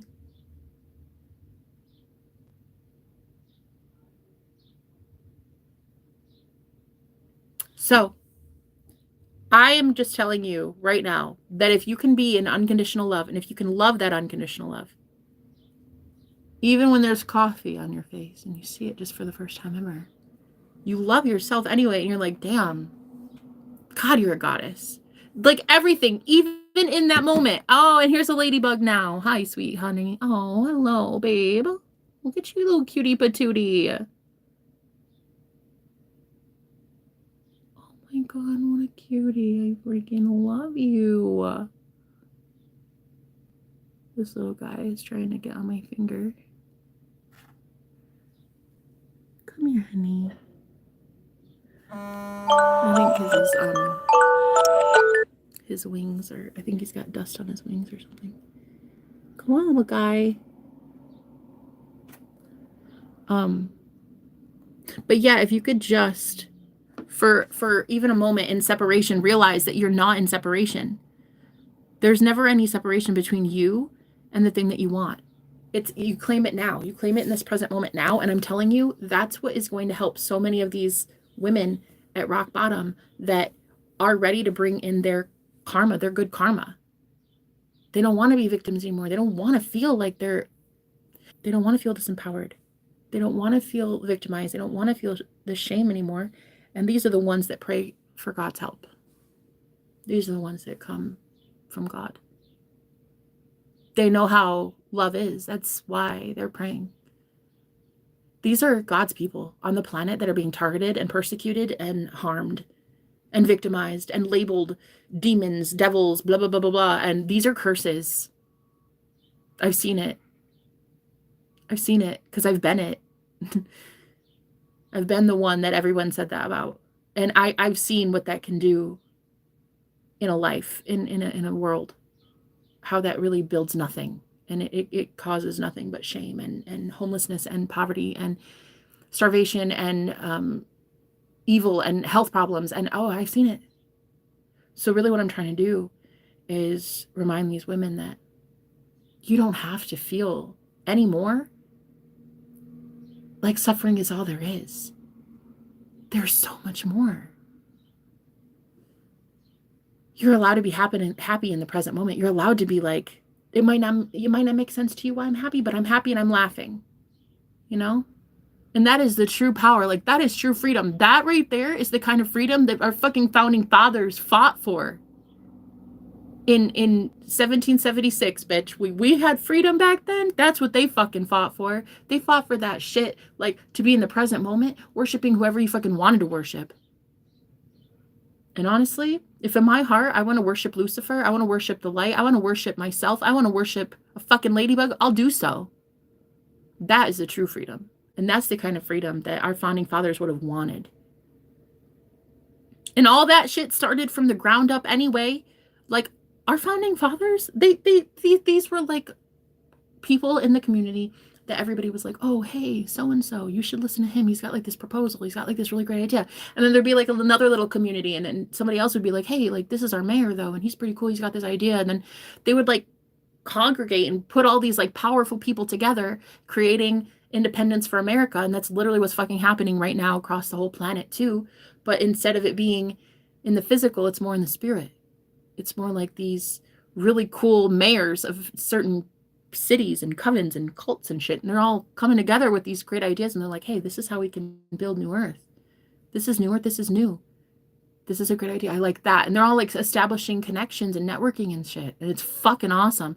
And when you get high vibrational enough that you can start to see the complexities of this network, this system that was built up here, this is when it really gets good, because the high priestesses like me are the only ones with that knowledge, the only ones that can see it. And when you have your true divine masculine helping protect you at a level in the 3D plane, protecting you physically, financially, in a safe space, you can go there. You can access that place, that plane of existence more safely as high priestesses. And together, these networks, these paths, these like tunnels built together from other high priestesses, all together to see the grand picture. And you really do need to see the grand picture. And you also need to see your part in it in order to see the wholeness of it. And so that's why these twin flames in union, the divine masculines, are so important, because they're establishing dominance in the 3D world around the high priestess physically claiming her, physically being a support system around her energetically, but physically as well, which is exactly why it's safer for high priestesses to access more of the creative aspect of their mind more often now, and reach into beyond the veil more often, and pull that information in and look at it and be like, oh, wow, that's like a big deal. Yeah, it is. These are really high plans. They're very high plans from the Most High God. And a lot of high priestesses are up there getting that shit. So this is why the masculines have been asked and tasked recently with protecting little small groups like this, because these are where the high priestesses are. And we're out in broad daylight, and there's a lot of people in broad daylight that do not like what we're doing. And so divine masculines have been noticing lately where they can step up and shield and protect the energy that's flowing in. And it's pretty great. It's pretty great, because they're going to be rewarded. The masculine gets rewarded so much for doing this work. Like, first of all, the way that the spirit world blesses them energetically when they can tune into that higher energy from the high priestess, that's a buzz. That's a high. That's a high they'll never experience ever with a drug. That is nirvana. So first of all, there's that. There's that gift. There's that protective shield that you have in literally being in God. You're welcome. Need we say more? That seems like enough. But if you really want to keep going and you want to know what other blessings there are, I'll tell you. For the divine masculines, your connection with God, with source, true. Yeah, that your high priestess takes you to, that's great. But also the ability for you to tap into Atlantis, see the high vibrational places, nooks and crannies of a cavern, like a small little information cavern, a plot of knowledge that is there for the high priestess to tune into, extract information, and you get to help her or him recreate Atlantis here. You're welcome. Another fucking gift. You're welcome, because you're going to get to know poems before they're written. You're going to get to know movies before they're made. You're going to get to know lottery numbers before they're called. You're going to get to know a whole bunch of things. High priest before others do. But the high priest should see the divinity and the sacredness of it, and I know they do. And so, divine feminine, I'm telling you, you're going to start knowing your worth in 2025. Like in 2025, that is when the divine feminine Christ rises up. And the masculines are there to protect it and keep it safe. And you're going to have all that freedom to explore all those caverns, those little nooks and crannies, all those little twists and turns of Atlantis, what it used to be, and how we can recreate it now, take bits and pieces from that and channel it into now. Because if it was both the future and the past at the same time, then you're just tapping into what's already existed. And that's the beauty of it. The masculines have to learn that, and they have to learn how to keep you safe and protected in it while you're getting that information, extracting that information, because not everybody needs to know that shit. And your masculine knows that. Not everybody deserves you. Not everyone deserves that knowledge. Sorry, facts, that's it, end of story. Not everyone deserves that shit. Some people would do really, really horrible things with it. So your masculine knows this and is protecting you, keeping you safe, keeping those trade secrets safe. That's the whole point. That's why the high priest, the Hierophant in tarot, protects the 3D domain, the physical world. The high priestess, you have knowledge and insight in the ethers. You go up a level, an octave higher. You're on the same octave. You're on the same frequency. It's not like your masculine is lower vibrational than you. That's not how it is. You're on your same vibration. It's just that one happens to know a little bit more expertise and guidance in the 3D physical world than the high priestess, who kind of floats up in the sky all day. You know what I mean? So this is where you have that grounding energy of the masculine. And it is so potent, it is so powerful that it could even scare a lot of feminines away. Because that masculinity that's entering the planet, it's so intense. It's penetrative. It's focused, and it's sharp, and it hurts, and it is going to, and it's very much not normal. The universe is showing us and highlighting this in the planet on Earth, that it's not normal. It's not what we're used to. We're not used to seeing masculine energy penetrate feminine energy. We're just not used to it. So now we're seeing that, and it's causing a little bit of a stir, a little bit of a ripple, a little bit of a war in the cosmos. And it's not your fault. It's not your doing, but it is your cause. You're causing it, but it's not your fault, but you're doing it, you know? And so while the spiritual war is very much here, it's at a lower world, more a physical war. But for you, a higher priest and a higher priestess, it's you two dancing up here in the clouds, and you don't really ever get to see that physical war, which is great, because you're up here creating nirvana, creating heaven on earth, going into those places, extracting the beauty of Atlantis and pulling it into your world, a different love story, a different vibe, a different world, a different love story, a different heaven, a different place for you to express what has been different for you. How come you got to escape that, right? And I'm channeling for a lot of channelers. Like, I'm channeling for people who, you're leaders, leading leaders. You're healers, healing healers. You're out there putting in the work. You've been sharing what new heaven is, what new nirvana is, what this new earth is, new Jerusalem. You've been out there promoting that shit because you've been there. That's you. You were from there. Your soul originated from there. Everybody's soul did, but you happen to remember it and other people don't. It's fine. But when you guys get lost and confused and you forget things like, I'm God of all of it and everyone external of me loves me already, you get in that shaky zone, in that like, oh my God, I'm going to lose this. I don't know. I feel so unempowered and disempowered. And I don't know. I shouldn't. I can't have love. I can't have this. So you get in that shaky vibration, and that is what causes the fucking war, bro. I'm telling you, because in the astral plane, in the fourth dimension, you got all these like gremlin looking motherfuckers chasing your ass. Because you're a light being, attracting a lot of dark psychos. Okay? That shit is happening. And I wish more people knew, and I wish more people would have great ass boundaries like me and think of themselves as a narcissist. I wish more people would be like, bitch, back off me. I wish more people would be. Because this is the age of Aquarius, and this is how you survive the Hunger Games. You have to be energetically and vibrationally, bitch, back off. Like that is your space. 6 to 10 feet. That's your auric field. That's yours, honey. That's yours, honey. So my opinion, in 2019, when we all had COVID and it was all 6 feet apart, you know, I think that was really the kickoff of the age of Aquarius, because like everybody was 6 to 10 feet apart. And that's the thing. And then everybody went online, and it's like a new age now. It's already the new world. It's already the new age. And there's nothing to freak out about. Calm your tits. You'll be fine. Shut up. Sit down. Shut up. Listen for once. Stop acting like you know all the fucking answers when your ass has never seen God. Shut the fuck up. Coming around into New Age trying to hit people over the head with a Bible. Honey, no. Take that religious fanaticism somewhere else. That shit is so whack and played out. Nobody fucking wants it anymore. We're not in the age of Pisces. Nobody wants religion. People want to be freed from that shit. Same with like polygamy. Same thing. If a lot of people are unhappy in polygamy, bro, let them go. That shit was fun while it lasted, but it's not fun anymore. It's a new age. If they don't want it, let it go. If you want polygamy and it's a high vibration and everybody's fucking happy and you're one man who can satisfy 6 women, please, honey, have at it. Have at it if every wife you have is happy.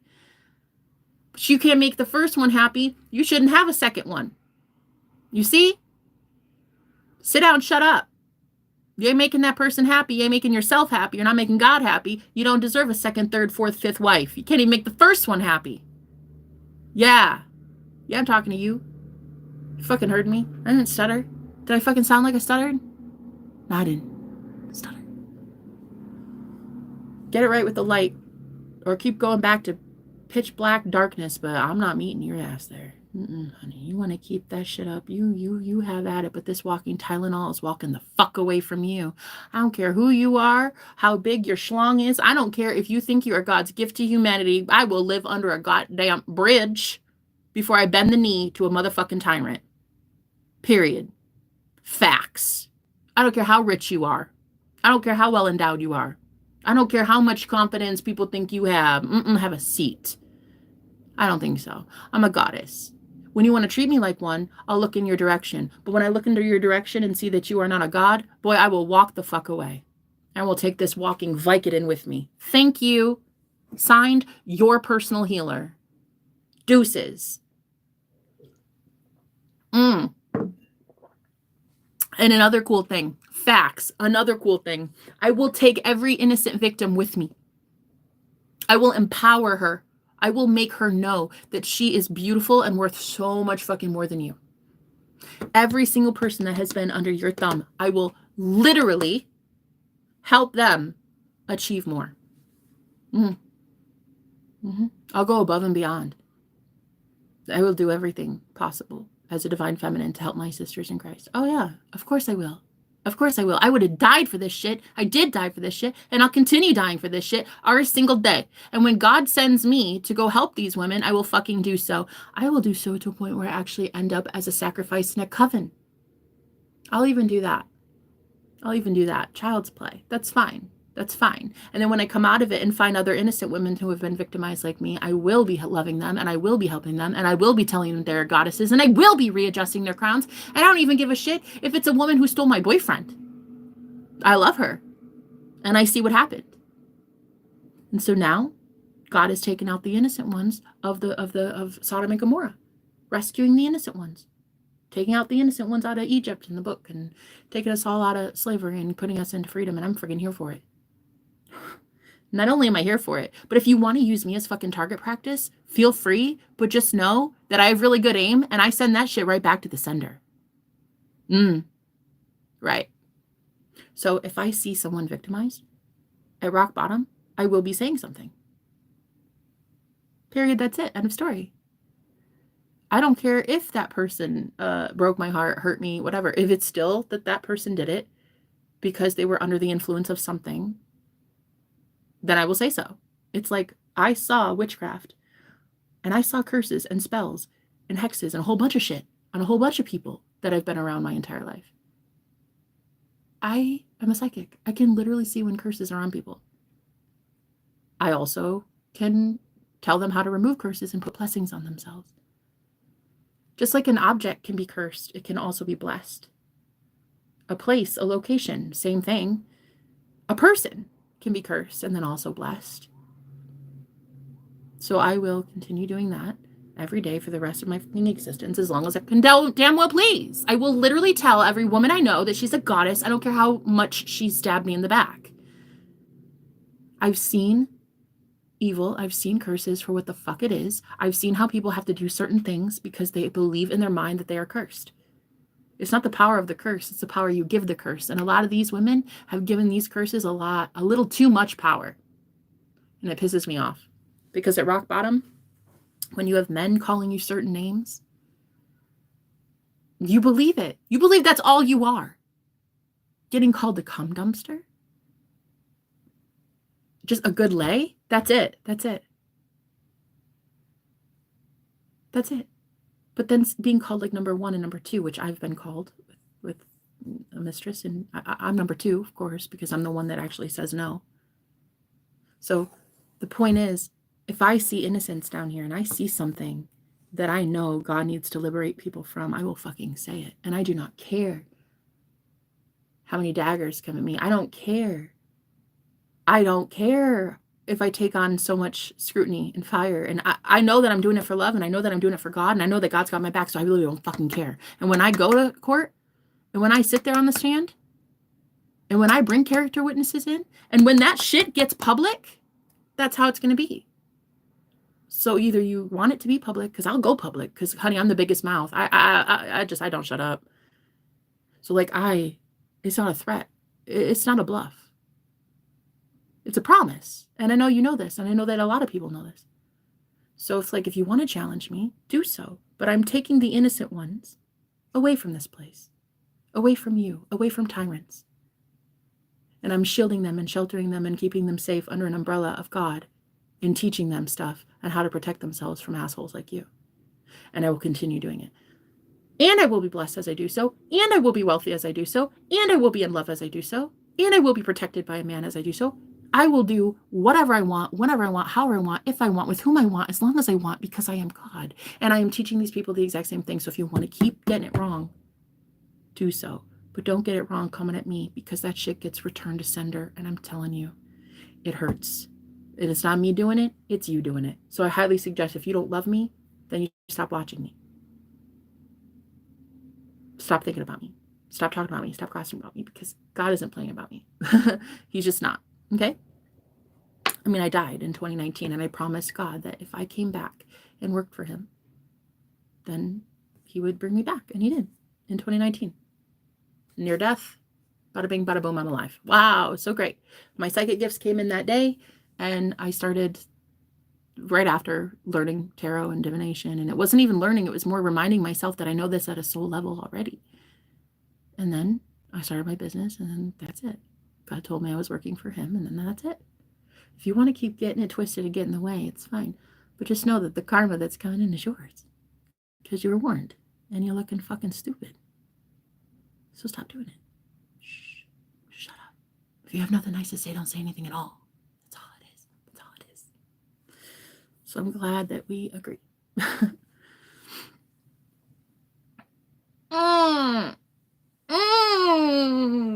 Hello, welcome. Anyway, I think I'm gonna go outside. I think I'm gonna go enjoy my day, guys. I don't know what else coming in, but I know I'm not. I guess the title today was, I guess I'm a fuck up.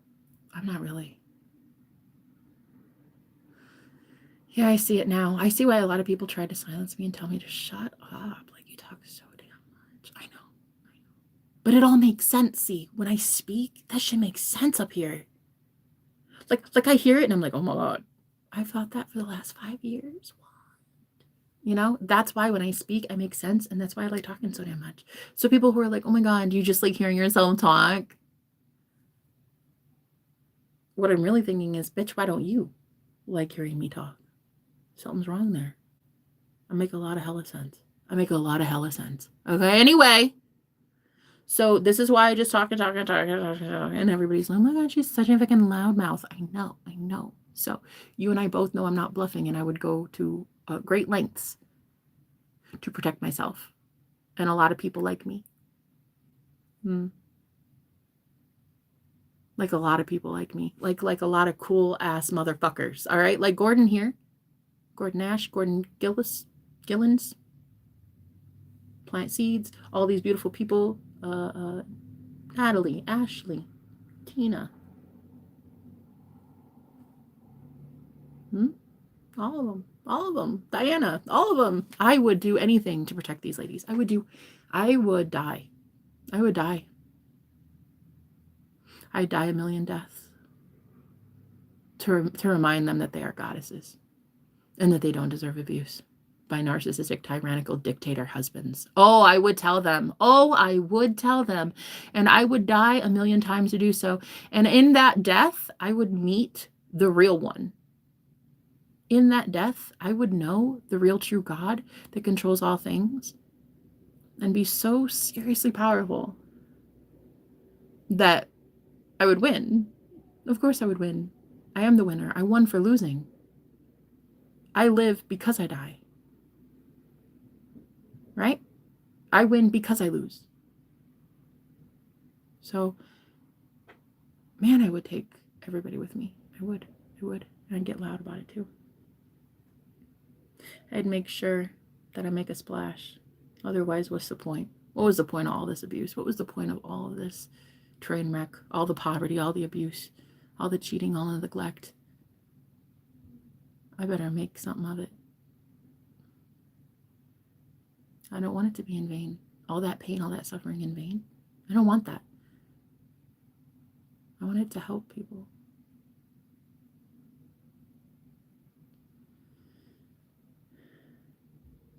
I'm proud of my sister downstairs.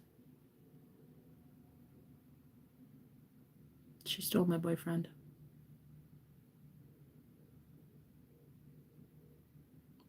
I don't blame her. I love her. And honestly, she did me a favor. And she knows it too. It's sad. And I even want her free from that too. I would want to remind even my worst enemy that you're God. You're God, and God loves you so much, and you love you so much, and you are God. You're it. Your mind, your thoughts, your actions, like, just claim that you're God. Just know that you are the creator of all of this. Whatever your next step is, it's going to be secured by the universe because you will it, because you're divine and you will it. You are God. Contrary to what everybody in the world fucking says and believes, and oh, you're schizophrenic because you believe in your imagination. Bitch, my imagination is fucking real. And I can't help that I have an imagination and I can create things out of thin air and you can't. I can't help that your head is so far up your colon that the only thing you see is your large intestines, honey. I can't help that. My imagination being active does not make me schizophrenic. It makes me a badass, and I can't help that I know how to manifest.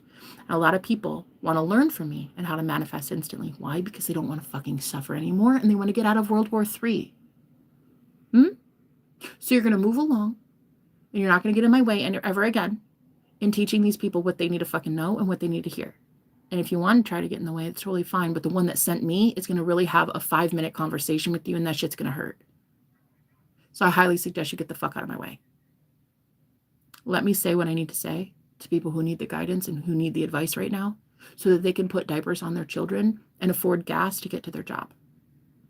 Because when people can't afford food in today's modern society, and I have messages on how to help them remember their godhood and remember that it's all in their mind, and you keep getting it twisted thinking you're going to get in the way of me relaying those messages, you're going to have a field day. So I highly suggest you stop watching me. If I've ever asked you to stop watching my channel, going forward, that's what the fuck I mean. I mean, don't watch me ever again. I mean, my messages are not for you, and your energy distracts me, and I don't want it here. And you will be leaving me alone. That's it. That's a public service announcement. If I've ever asked you, please leave me alone, that's what the fuck I meant the first time. Okay? Great. Oh, respectfully, Jenna's eyes looking majestic right now. Thank you. Hope you're doing well. I am. I'm doing really, really great. Thanks.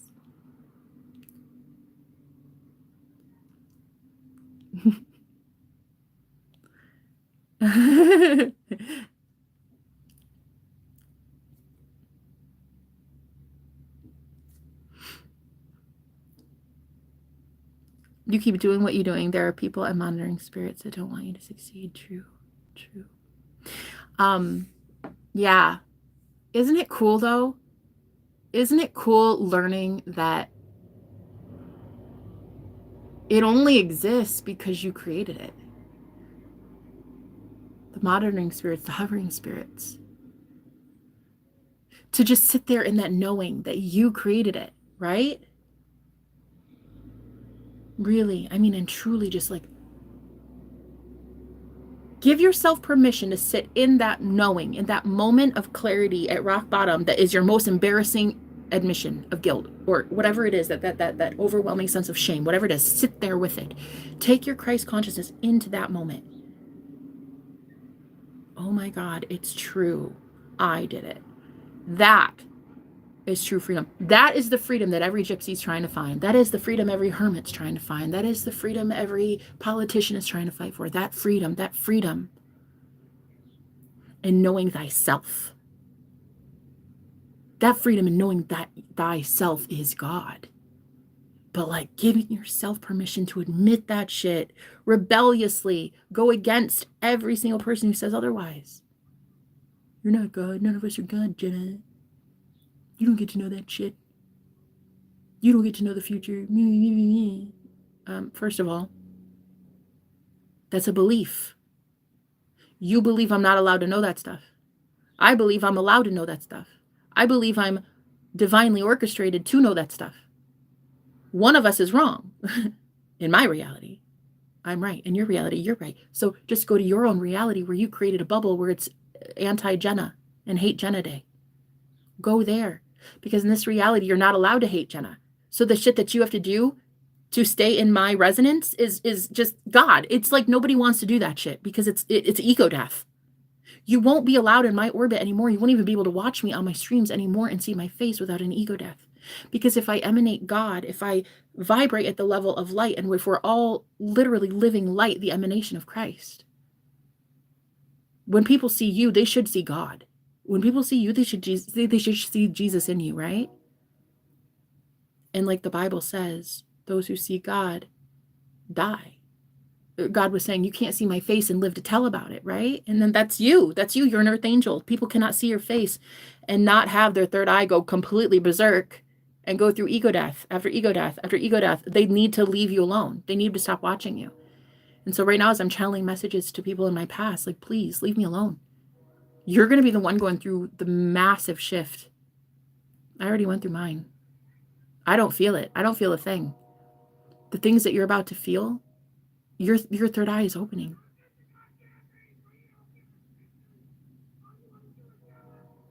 You're going to hear anger like that. It's going to be a world full of yelling. It's going to be your anger. Your anger mirrored back to you, fallen world. The brighter I get, the more your third eye opens, the more protection I actually get. Because I'm going to need protection from people like you.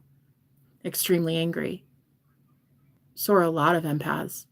A lot of children of God. Very innocent people.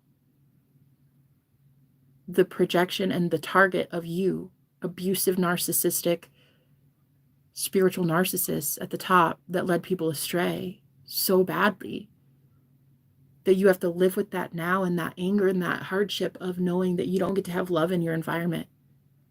You don't get to have God. You don't get to have love because your empath just walked away. Your kind healer just left the building.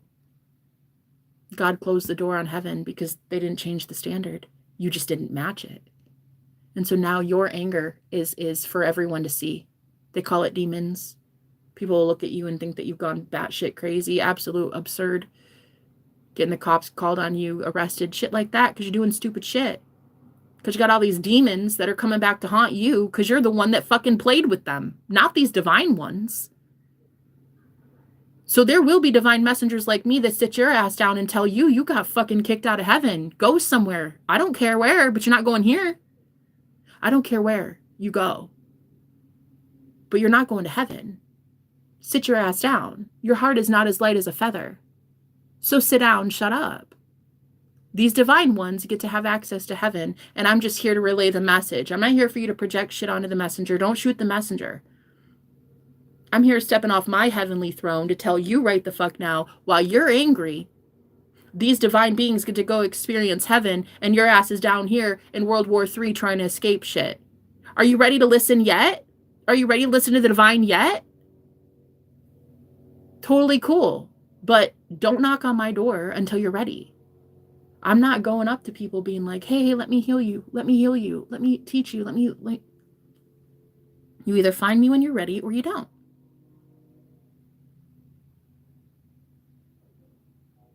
And so my exes from Texas, anybody who thinks that they want to try to get it right after getting it so hella wrong, trust me, the standard is so high. I don't even know if you can jump that high to reach it. I don't think so. And I don't really care to find out. I'll be beamed up with Scotty again real soon, and I don't give a fuck what comes on down here in the low vibrational plane of existence called your ego. I don't give a shit. You think you're so big and bad, you can turn off the truth and say, no, Jenna, I don't want to hear it. I don't want to. Totally fine. But when you're running for the hills, honey, the only person you're going to find in the hills is you, and it's still going to be God, and you're still going to hear God, and you're still going to hear truth. So you don't need me for the truth. See, that's what's so amazing about this whole journey. It's like, you don't need any tarot reader. You don't even need tarot cards. You just need yourself. I love using tarot, and I love helping people guide them on their journey, but you don't need me. You're not supposed to have a self-reliance on me or cards or anything for any sort of knowledge. The only self-reliance you're supposed to have is on the Most High God. Like on the Most High. On God. That's literally all you're supposed to be dependent on. Right? Now, I mean, technically, we're humans. So we need water and food and stuff, but when it comes to knowledge and shit, you have one teacher, and that's your higher self. So, to all of those angry, bitter men out there, you're losing your empire. It doesn't feel good, does it? You abuse the feminine way too fucking long. You abuse the divine feminine way too fucking long, and we think you need to sit down and shut up because you look ridiculous. You look like a petulant 2-year-old. And honestly, women all across the planet are getting fed up with your ass. And to be completely real, even the ones that never used to have confidence or gumption or like any sort of bravery before are looking to stand the fuck up against you. And it's kind of looking good. It's looking good for women like me. Because men like you, man, it's almost like even you're tired of your bullshit. Even you're tired of your own bullshit. And so even you want to sit down and shut up. It's crazy. We don't even have to ask you anymore. We don't even have to have a power of the puss movement. We don't even need to have power plays with our pussy, honey. All we need to do is just sit here knowing that we are goddesses, and you sit there angry and perturbed that your energy just left the building. Fucking facts. We don't have to do anything. The queen can move anywhere on the board. The king's pretty stunted. So we now are not even about to destroy the patriarchy. It's not even a thing. We're just going to, I guess, more exalt the feminine. We're not here to dismantle the masculine, crumble you down to nothing. We don't want that. We just want to be exalted as feminines. We just want to be equal with you. That's all. And that's what 25 is going to be. Oh, a lot of divine feminines rising up. The Christ consciousness, girl. Divine feminine Christ. You're going to see it, and you're going to know the importance, and you're going to know, you're going to know its importance. You're going to see and visually see the importance of investing in a feminine, a truly divine, healed feminine versus a karmic, distorted feminine energy. Ooh, you're going to see the difference. It's going to be very obvious for the whole world to see. You're going to see how the feminines are so necessary, crucial, and they've been prepared and primed and ready. They've been getting it right. They've been preparing themselves as a bride of Christ for a really long time so that it can take on that beautiful love, divine source energy of the masculine. Like if you meet someone who has worked on themselves so much that 24/7 they can embody the true unconditional love of God 24 hours a day, honey, they are so close to union with their twin. Oh my God. Duh, they're already in union with their twin. They're already in union 24/7 with God. They've prepared themselves as the bride of Christ. So you're about to see that in 2025. You're going to see it. You're going to see why the divine feminine is so crucial and why so many people got it wrong. They villainized women like me, victimized us, told us like, we ain't shit, we're lazy, we don't even go to a 9 to 5, we get high, we like to talk to like invisible people in our head and all this shit. Facts. And I love every single thing about that. I love when I get high. I love when I talk to invisible things.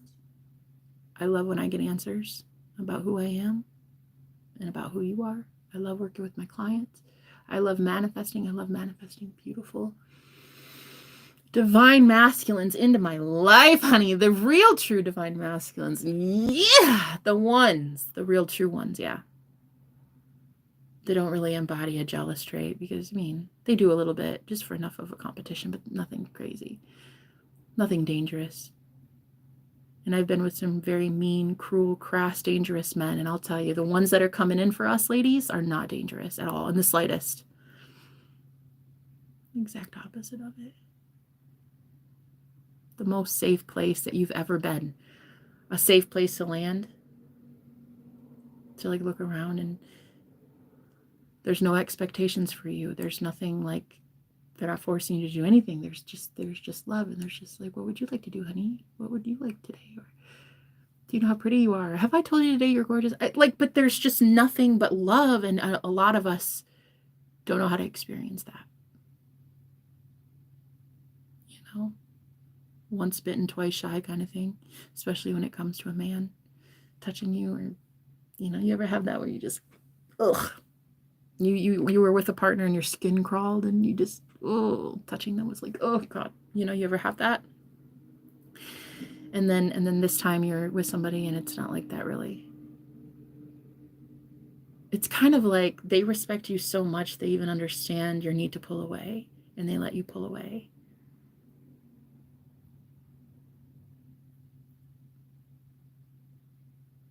And then they kind of just, I don't know. They let you acclimate. They acknowledge that maybe you don't want them. Maybe even though they're divine masculine, maybe they're too much, and maybe they know this, and they're so self-aware and self-confident that they don't really have an issue knowing that you're rejecting them because they're too much. Oh my God. A real, true divine masculine who knows their power, knows what they are, knows what they can do. No, they're unmatched. They're not going to be tamed anytime soon. And they love your boundaries.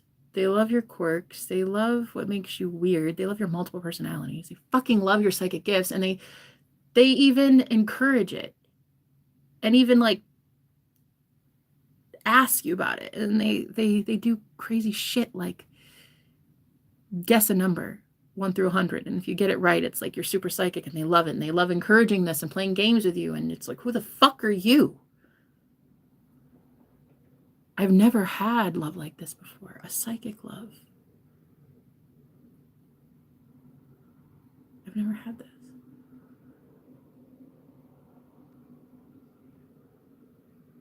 A guy who wants to be an alien with me, who wants to be weird, who wants to talk about shit like Kundalini. And he just randomly talks to me all throughout the day, texts me and just says, I'm your magician. That's it. He will literally just record his voice saying, I'm your magician, all sexy and sultry like, and then he'll just send it and I'll be like, I'll just read the story and be like, did anybody hear that? God, was that you? But like I'll just hear it on my and then I look around and people are starting to like understand that like, oh my God, I manifested a soulmate. And people are like, dude, did she just manifest a soulmate? No. We thought Jenna was a liar. We thought she was stupid. We thought she was insane. We thought she was crazy. We thought she was talking to herself. She's psychic, for real? What's that mean? Now everybody's like, what? There's a guy in her life that also talks to dead people? What? No. It is weird because now everybody's just like, whoa. We slept on Jenna. Plot twist. Motherfucking plot twist. Never saw it coming. I just pulled a Nikocado avocado on your ass. I'm always 2 steps ahead, always. It's really more like 200 steps ahead, but whatever. I just fucking beat you at your own game. Take that, Matrix. Take that, fucking Matrix. Fuck you, Agent Smiths. I was spot on about all of it. Looks like you need a high priestess in your life. Looks like you should be calling me. But now I'm behind a paywall, so now you have to pay me for my time and energy because I'm a goddess. And because the universe wants to translate all of my amazingness into money. Ka-ching, ka-ching, into bacon, cheddar, and bread. All of it makes a hella good sandwich, and I'm so fucking here for it. So fucking here for it. I might even add some goddamn caviar. I might add some really good hella shit onto my sandwich. Because I am deserving of it, I am worthy of it, and I don't give a shit if you want to agree or not, honey. I do, and that's all that matters. I'm the one that's going to be waking up every day, taking a shower, telling myself I'm beautiful, brushing my teeth, making my coffee, paying my bills, making love to my gorgeous aura. You know, I'm going to be the one that's loving me 24/7 for the rest of infinity. You know. So if I love me that much all the time, then someone else should be worshiping me in the same way. And I like that I've manifested a guy who worships me. So nice, because I like worshiping him too. Ooh. We have this really awesome time in worshiping each other, and it's really great. I worship him, and he worships me. It's like, oh, like take me to church, sir. Oh, yes. Ooh, give me that sermon. Let me sing of your praises. Okay. I'd like to go to your church and sit in your pew and open your book and turn it to page.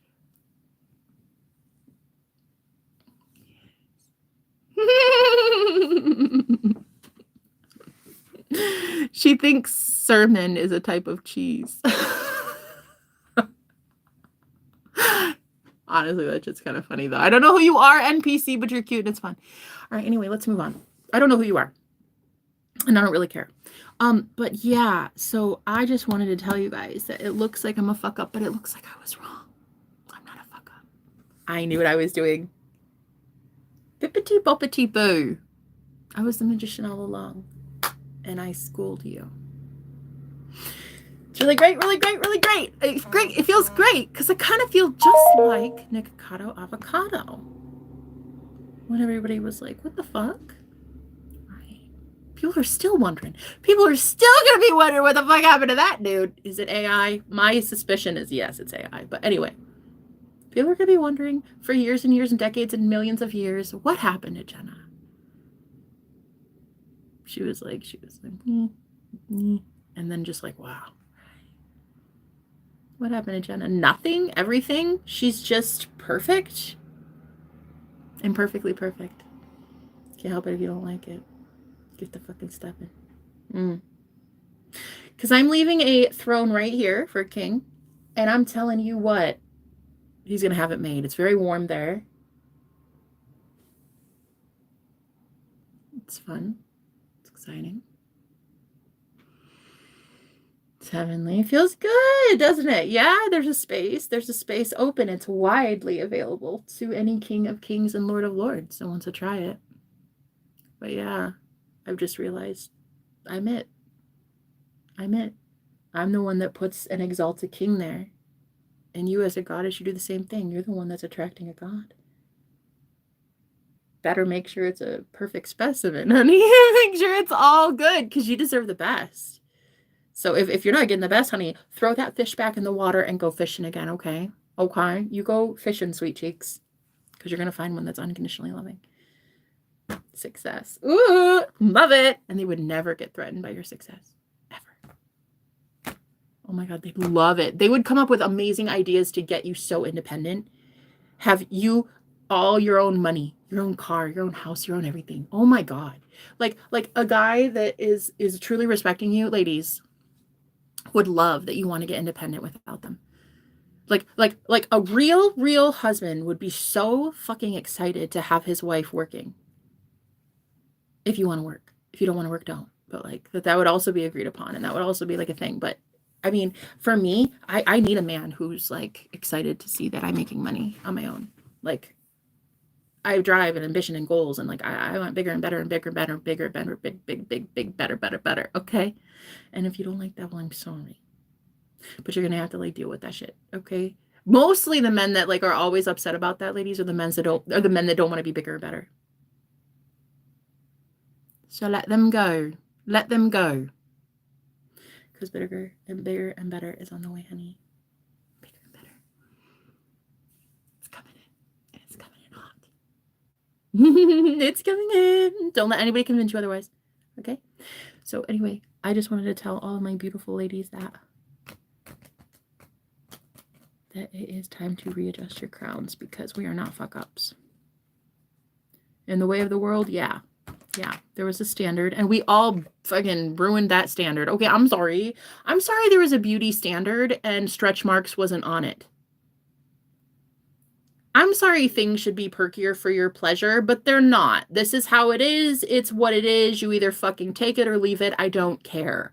And this is the kind of goddess energy that is about to take over the whole fucking planet in 2025. Thank Jesus. These divine feminines who look around at all these distorted masculine clowns. No, hell no, that's a joke. I laugh at you. No. Cute. I'm a goddess. See you later. Sayonara. Deuces. And you fucking ascend up into heaven, bitch. And what all these clowns do down here, like, what does she mean? What do you mean? No energy for Mimi. No energy. Yeah, no. Because you're dense. You're looking all primitive like a caveman. Nah. We're going to go up there into the fucking clouds and talk to my damn self. And then when I'm ready to come down to talk to you, the primitive caveman, you better be proven that you're ready for some intelligence. That's right. That's right. When I look at you and I come down from my starship, you're like, I figured it out. I shouldn't have cheated on you. Right. That's right. And also too, like, I should be kinder to people. Right. And man, I really am kind of a bad person. Yeah. You ready to change? You let me know. You just send an SOS signal. I'll get it when I'm ready. When I'm damn well and ready, up in my starship, traveling the fucking ethers, hunty. When I'm ready up in my starship to come down to your primitive boyfriend ass, and I look at you from way up there, and I look at the little SOS, that little beep, beep, that little red beacon, and I see it's blinking, I'll be like, okay, I think he's ready, guys. There's a red light, so approach softly, cautiously. Cautious, I get it, be cautious. So you go down, and you're like, have you changed yet?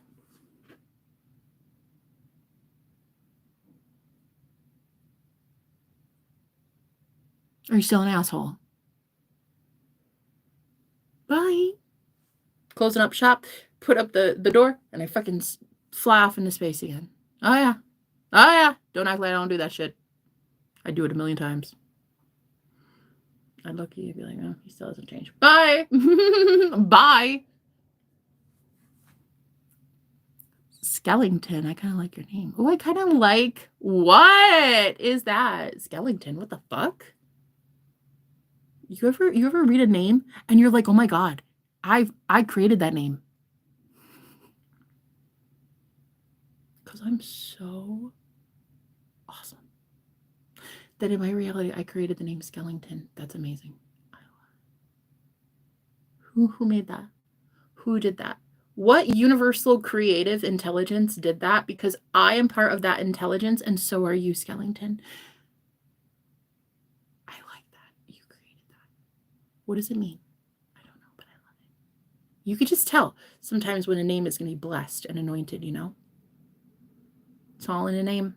A lot of things are in a name, you know? So Skellington, I dig it. I'd like to bless you today. Skellington, I like that name. I do. I like it. I don't know what it means, but it's kind of fucking cool. Okay, so here's what I want you to imagine. I want you to imagine that I'm Khaleesi in this instance, and I have all the dragons, and we're at war. Okay, but I'm Khaleesi. I'm the mother of dragons.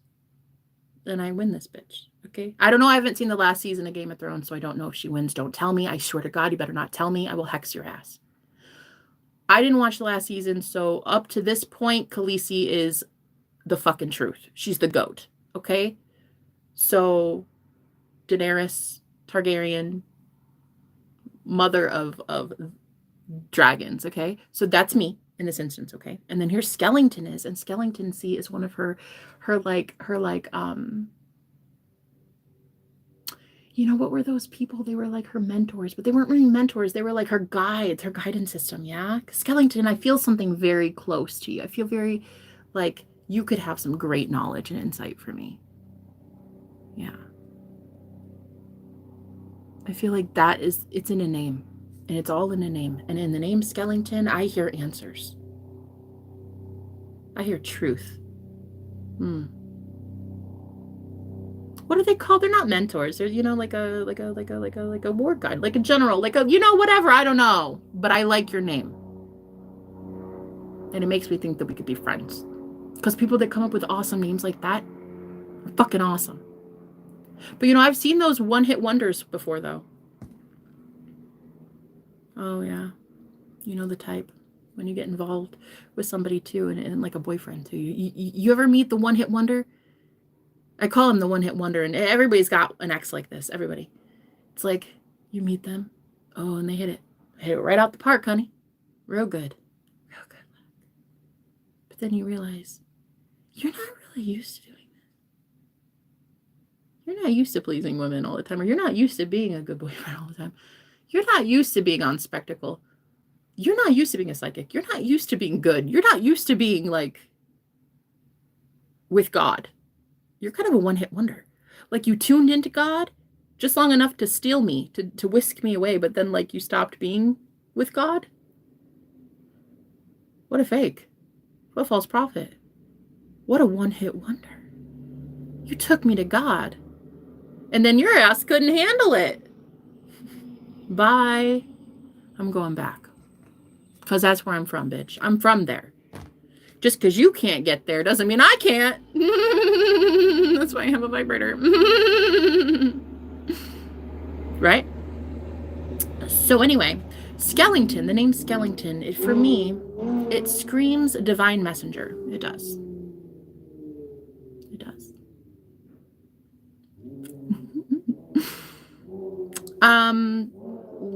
Why you're not talking about the goddess of love like always? What happened today? Ooh, okay, come. See?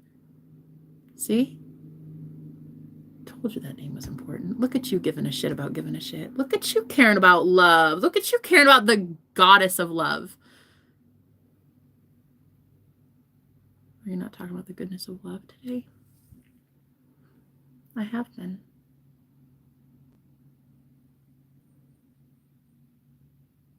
It just looks today kind of more like the badness of love. Sometimes you have to be a rebel. Then you have to rebel against everything that says you're not entitled to this. That could be people. That's your own thought process. That's everything. That's even your own past. That's what you willed into destiny. Your destiny and your fate even might even tell you. You have this trajectory. You have this plan. It's this 5-year plan. And then all of a sudden something happens. And you're like, wait, what? 5-year plan? I don't even know what's going to happen in 5 years. 2019 fucking proved that. 401k, what's that? I don't know. I've heard the word before. Like, people don't even know what's going to happen tomorrow, let alone 5 years from now. What the fuck am I doing planning 5 years from now? I don't even know where I'm going to be in 5 minutes. So you meet somebody like Skellington in hopes that Skellington is a good person, because you hear a name like that and you're like, man, you can't be a one-hit wonder, right? You didn't take that name from God. Utilize God energy. Beautiful love, the love of everything. You didn't create a false empire with it, did you? Ooh, I hope not. Because I'm really out there inspecting some fucking empires right now. And I am on a mission to expose the shit out of some fakes. And my stomach just gargled louder than I did. I'm out there to find some fakes. And Skellington, I know you're not one because, you know how I know? You know how I know? Because the name's Skellington. Because it's like, you're creative. That's a fun thing. Only God's people do that. Only God's people have names like Skellington.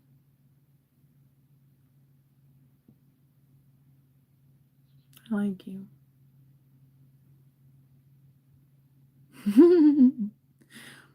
Magic is powerless, but Jesus is all power.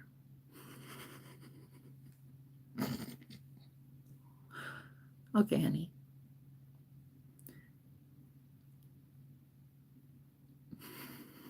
Oh, okay. So here's comedy. Are you ready for this? Listen.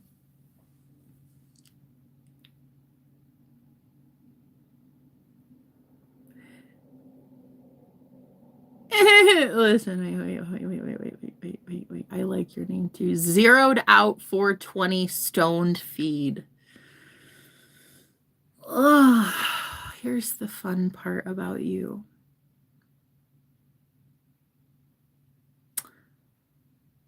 I like that you like 420. That's about it.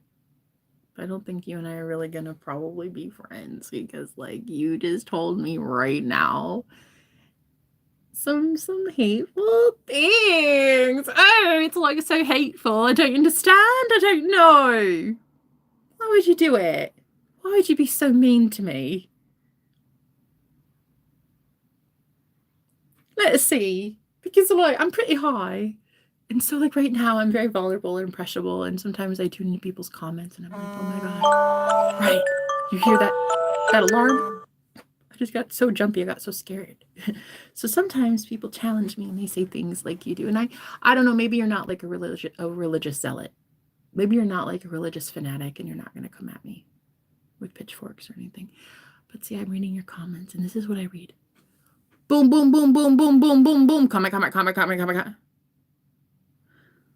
So it's like, whoa, chillax. It's a little too loud. I'm a little too high. And I can hear you. I heard you the first time. I get it. I need Jesus. I get it. Your energy, honey, it's your energy. And if you ever try to win people over to Christ with that energy, honey, I'd run for the fucking hills too. Shit. In a given day, honey, how many times do you go tell somebody they need Jesus? And when is the last time you sat down and told yourself you need Jesus? Right. Don't come to me talking about Jesus that I need so much. Go to the mirror and talk about the Jesus that you need so much. You see? I said it twice. Why would you need to say anything twice? I should have heard your Jesus from 6,000 miles away. Ooh, I should have heard your Jesus a long time ago. You should lead with that. You should lead with your Jesus. Lead with El Cristo, and I would have known it. I wouldn't hear worry and fear and loudness and loudness and loudness. I would have heard Christ. But I don't.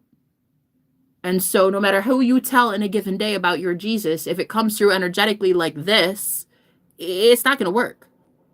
Your intentions are all wrong. You had to come onto my channel to tell me that I need course correction. I need fixing.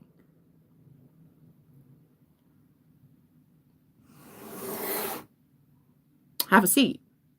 Have a seat. Pull up a seat. Shh. I'm teaching. I'm instructing here. Don't blow up my chat. Again, because all it's given is loud. I'm too high for that, honey. We're chill here. We're very chill. So I'm going to boot your ass if you do it again. So just quiet.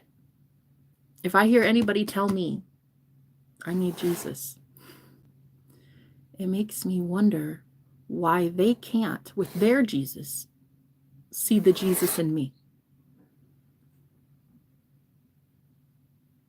What it really truly does, the second I hear you need Christ, the first thing I think is, how do you not see that I have Christ already? And that shows me right there that I shouldn't be trusting you at all. You kind of really can't read a room. You have zero discernment. So I don't trust you. Therefore, when I look around and I see everybody who's been following your ass, I'm looking at all your followers and all your disciples, and I'm thinking to myself, honey, you're leading all these people astray.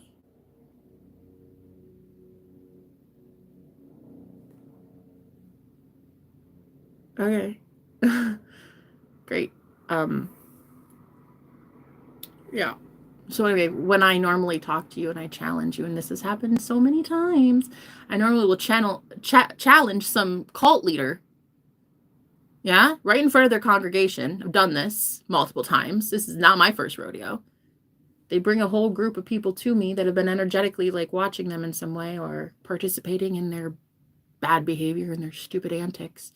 And I say to that person in front of everybody, I call them out and I say, who died and made you God?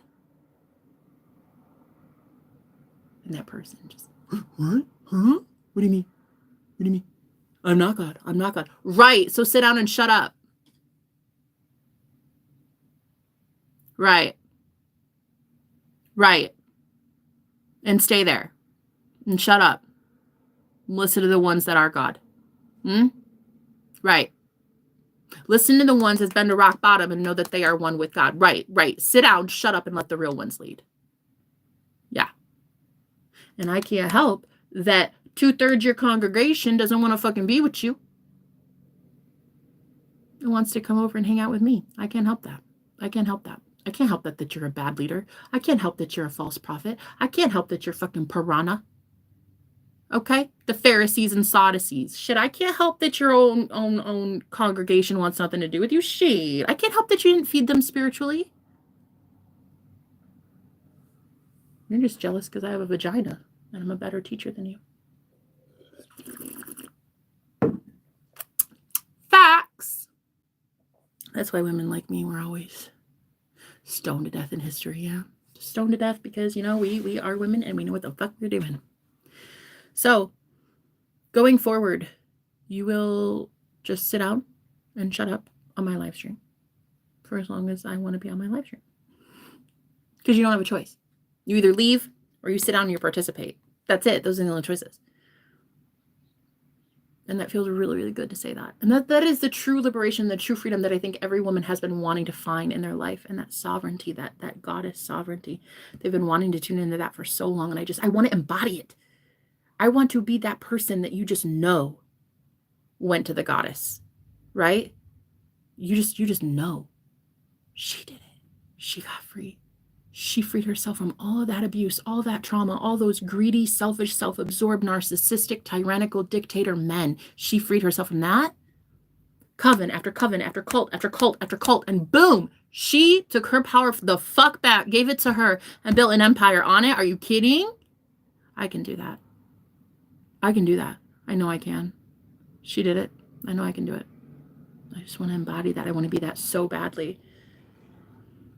I just want to show people that you're not your bank account. You're not the number on the scale. You're not your prison sentence from the past. You're not how many kids you have, how many kids you don't have. You're not what address you live at. You're not your skin color. You're not any of that. You're not who you voted for. You're none of that. You're none of that. And I just want to show people you're God. You're a God. You're literally a walking goddess. That's it. That's it. Like own it, though. That is your fucking right to know that you're God. You're a goddess, bitch, and everybody will be treating you like a period. Period in a story. And then when you manifest a God and you're like, what? Did that happen? Yeah, it happened. There's a little bit of a learning curve in that because it's a little challenging to have a god as a boyfriend. It's just a little tough. It's a little tough. But you're working out the kinks. It's working out. It's fine. It's fine. You guys are going to get married. It's going to be great. But like when a goddess meets a god at first, it's almost like, whew, that's a lot. That's a lot. But we'll figure it out. It's not a big deal. But what I am here to help you ladies realize is you are literally the divine feminine. You are divine in its entirety. You are divine timing. 3 hours, 33 seconds, 33 people, 33333. That's the divine feminine number. I'm telling you, you ladies are here, and men. Men have divine feminine nature as well. You're here to simply exist, to literally live, to just be you for no reason at all. Like, go to the park today and eat an apple and just like, have fun. Literally, your job today is just to color in a coloring book. Yeah, no, it is really. It is. Your job is literally to just exist. Go to Target, pick out some new throw pillows. That is really supposed to be your life. That was supposed to be our life as humans. That was supposed to be our life as gods. But humans, our human nature doesn't remember that was supposed to be our life. Our human nature thinks primal, thinks fear, thinks mine. I have to have this. It's very miser energy. The human reptilian brain, right? It's like, I need it. How am I going to pay my bill? How am I going to, did she take that? Is that mine? It's so lizard-like, right? And to rise past that and see the real truth of the Christed mind, to see the true enlightenment within it, while human, oh my God, it's another thing. You literally are emanating a frequency of pure knowledge, of pure Christed self-awareness. Oh my God, it looks hella good on you, girl. Every time you go to Target, it looks like the Christ just fucking walked in. Okay? Everybody wants your fucking autograph. An angel in the flesh buying throw pillows here. Are you kidding? You better see yourself like that. I'm getting sick and fucking tired and not seeing every woman at Target looking like that. Yeah. I get tired of it. I just want to tell every woman I know, like, hey, girl, put your crown on right. You're looking good. Looking real good. Yeah, smile. Sexy. God, I get tired going to Walmart too and just seeing women, they forgot their crown. They forgot their title. They forgot that they're empresses. They forgot that they're goddesses. And I just need to tell them. Yeah, in aisle 5. Yeah, the aisle for change. Look at you, goddess. Look at you with 3 toddlers under 3 years old. Rocking it. Okay, yes, goddess. And then because I emanate that goddess energy to her in line, the clerk does too. The clerk is like, yeah, right? Oh my God, and I love your shirt too. And like this and that. Pumping that woman up. I'm telling you, that right there, saving that woman today. Because like she probably had baby vomit all over her. Her Starbucks drink probably just got fucking wrecked out in the parking lot because it's one of those days. But you meet a goddess in the flesh like that, like just a normal woman next to you in line, and you tell her, looking good. Amazing job. I love the manners on your 3-year-old. Wow, that's a beautiful baby. Love your job. I love you. I think you're beautiful. And then boom, you leave and that's it. And that's an earth angel in the flesh healing people. Now, how often are you doing that in a week? Some of you, it's a lot. Some of you do that like every fucking day, and I fucking love that for you. Like, no matter what. Like, even if you're working at a Dairy Queen, you're like, yeah. I'm saving people's souls out here when I give them these fucking brownie blizzards, yeah? I'm saving souls. Yeah, because you put so much emphasis and passion into your project, into your work, into what you do. You guys, like, it looks good. I don't care where you work. I don't give a shit. If it's part-time, you make $5 an hour or $5 million an hour. Like, are you living life right? Are you making sure people feel like a fucking goddess today? You need to be out there doing that. And the same with men too. Like, are you out there making a man feel like, he's God's gift to humanity. Because, honey, I will tell you, when there's no ring on my finger, I go to a store and I'm like, hey, how you doing? Real nice. Real nice. I make them know. There's no ring on my finger. Shit. Even if there were, if I was with my divine counterpart and there were a ring on my finger, like, he'd still have to know that I was going to flirt with every man with legs. He'd have to know that. And I'm pretty sure he does. In fact, we got in an argument today about that. So he does know. But my point is, no ring on my finger. If I go to Walmart, I'm not blind. Okay? I still have working eyeballs. You will not be stopping me from looking at a man who is literally God. Okay? You will not. I'm sorry. I am a woman with good taste, and I cannot help that I have eyeballs and I'm going to see things. Okay? I'm going to look. I don't have to touch. Well, maybe if I want to, but that's another thing too. Maybe not. Maybe I have to learn not to touch them. Okay, Jenna, like, you're allowed to look. No, you can look, but you can't touch. I have a problem with, like, touching things that isn't right. So sometimes bye. Okay. Like, if I'm in the grocery store and I'm looking at this guy, right? And he's well, I mean, I'm not blind. I'm very open and I see things, right? I can see auras and shit too. And it's like, I am so attracted to you. You know what I mean? But then it's like, oh shit, he's got a wife and her name's Sheila. She just showed up with like 3 kids. But then you go this way, then you go this way. And you're like, oh my God. Oh my God. Didn't mean to do that. Sorry. like, because then she's like super pissed. But like, whatever. I just move on. But yeah, like, so I've noticed that sometimes when you flirt with just like everybody, it sometimes is like a kind of there's a bad thing that happens with that. It sometimes can lead to jealousy, some evil eye getting sent your way, some fuck you, bitch. Okay, bye. Like, yeah. Up. Turns out he wasn't single after all. Okay, yeah. Okay. And then you move it right along. But then, then there's those assholes, though, that try to date you and lie to you about how single they are, though. Because, are they single? Because, no. Not in any definition of the fucking word. But yet, oh, so cocky, so confident. Oh, of course you are, because you got 6 wives at home, yeah? Cocky and confident, oh yeah, because they're just window shopping. He's gonna talk to you like he's single as hell, and then you're gonna find out, oh, my wife? Well, you didn't ask.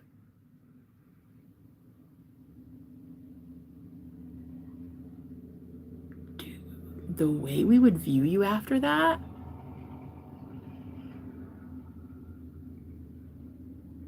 it's not even the point that you're taking, bro. That's pretty much, that's up there. But it's that, do you know how we actually see you as scum after that? You get that, right? Yeah, no, you get that. Yeah. Mm-hmm. It's the ones that claim to be single, but they're really not. Oh yeah, the karma that hits the fan for those people. I'm so single. I've not had a date in 3 months. Okay. Yes, the tongue does have power. It's always about what you speak and what you say. Life always has a way of bringing to you exactly what you're owed. So I'm going to go get what I'm owed. I'm going to go call my boyfriend that can't get enough of me, and I can't get enough of him today. I'm going to go call him right now. But anyway, thank you guys for visiting with me. Somebody obviously needs to talk to me out there, so I'm going to go talk to somebody. And then I'm going to go maybe outside. Love life, love the sunshine. I love you guys. I'll talk to you.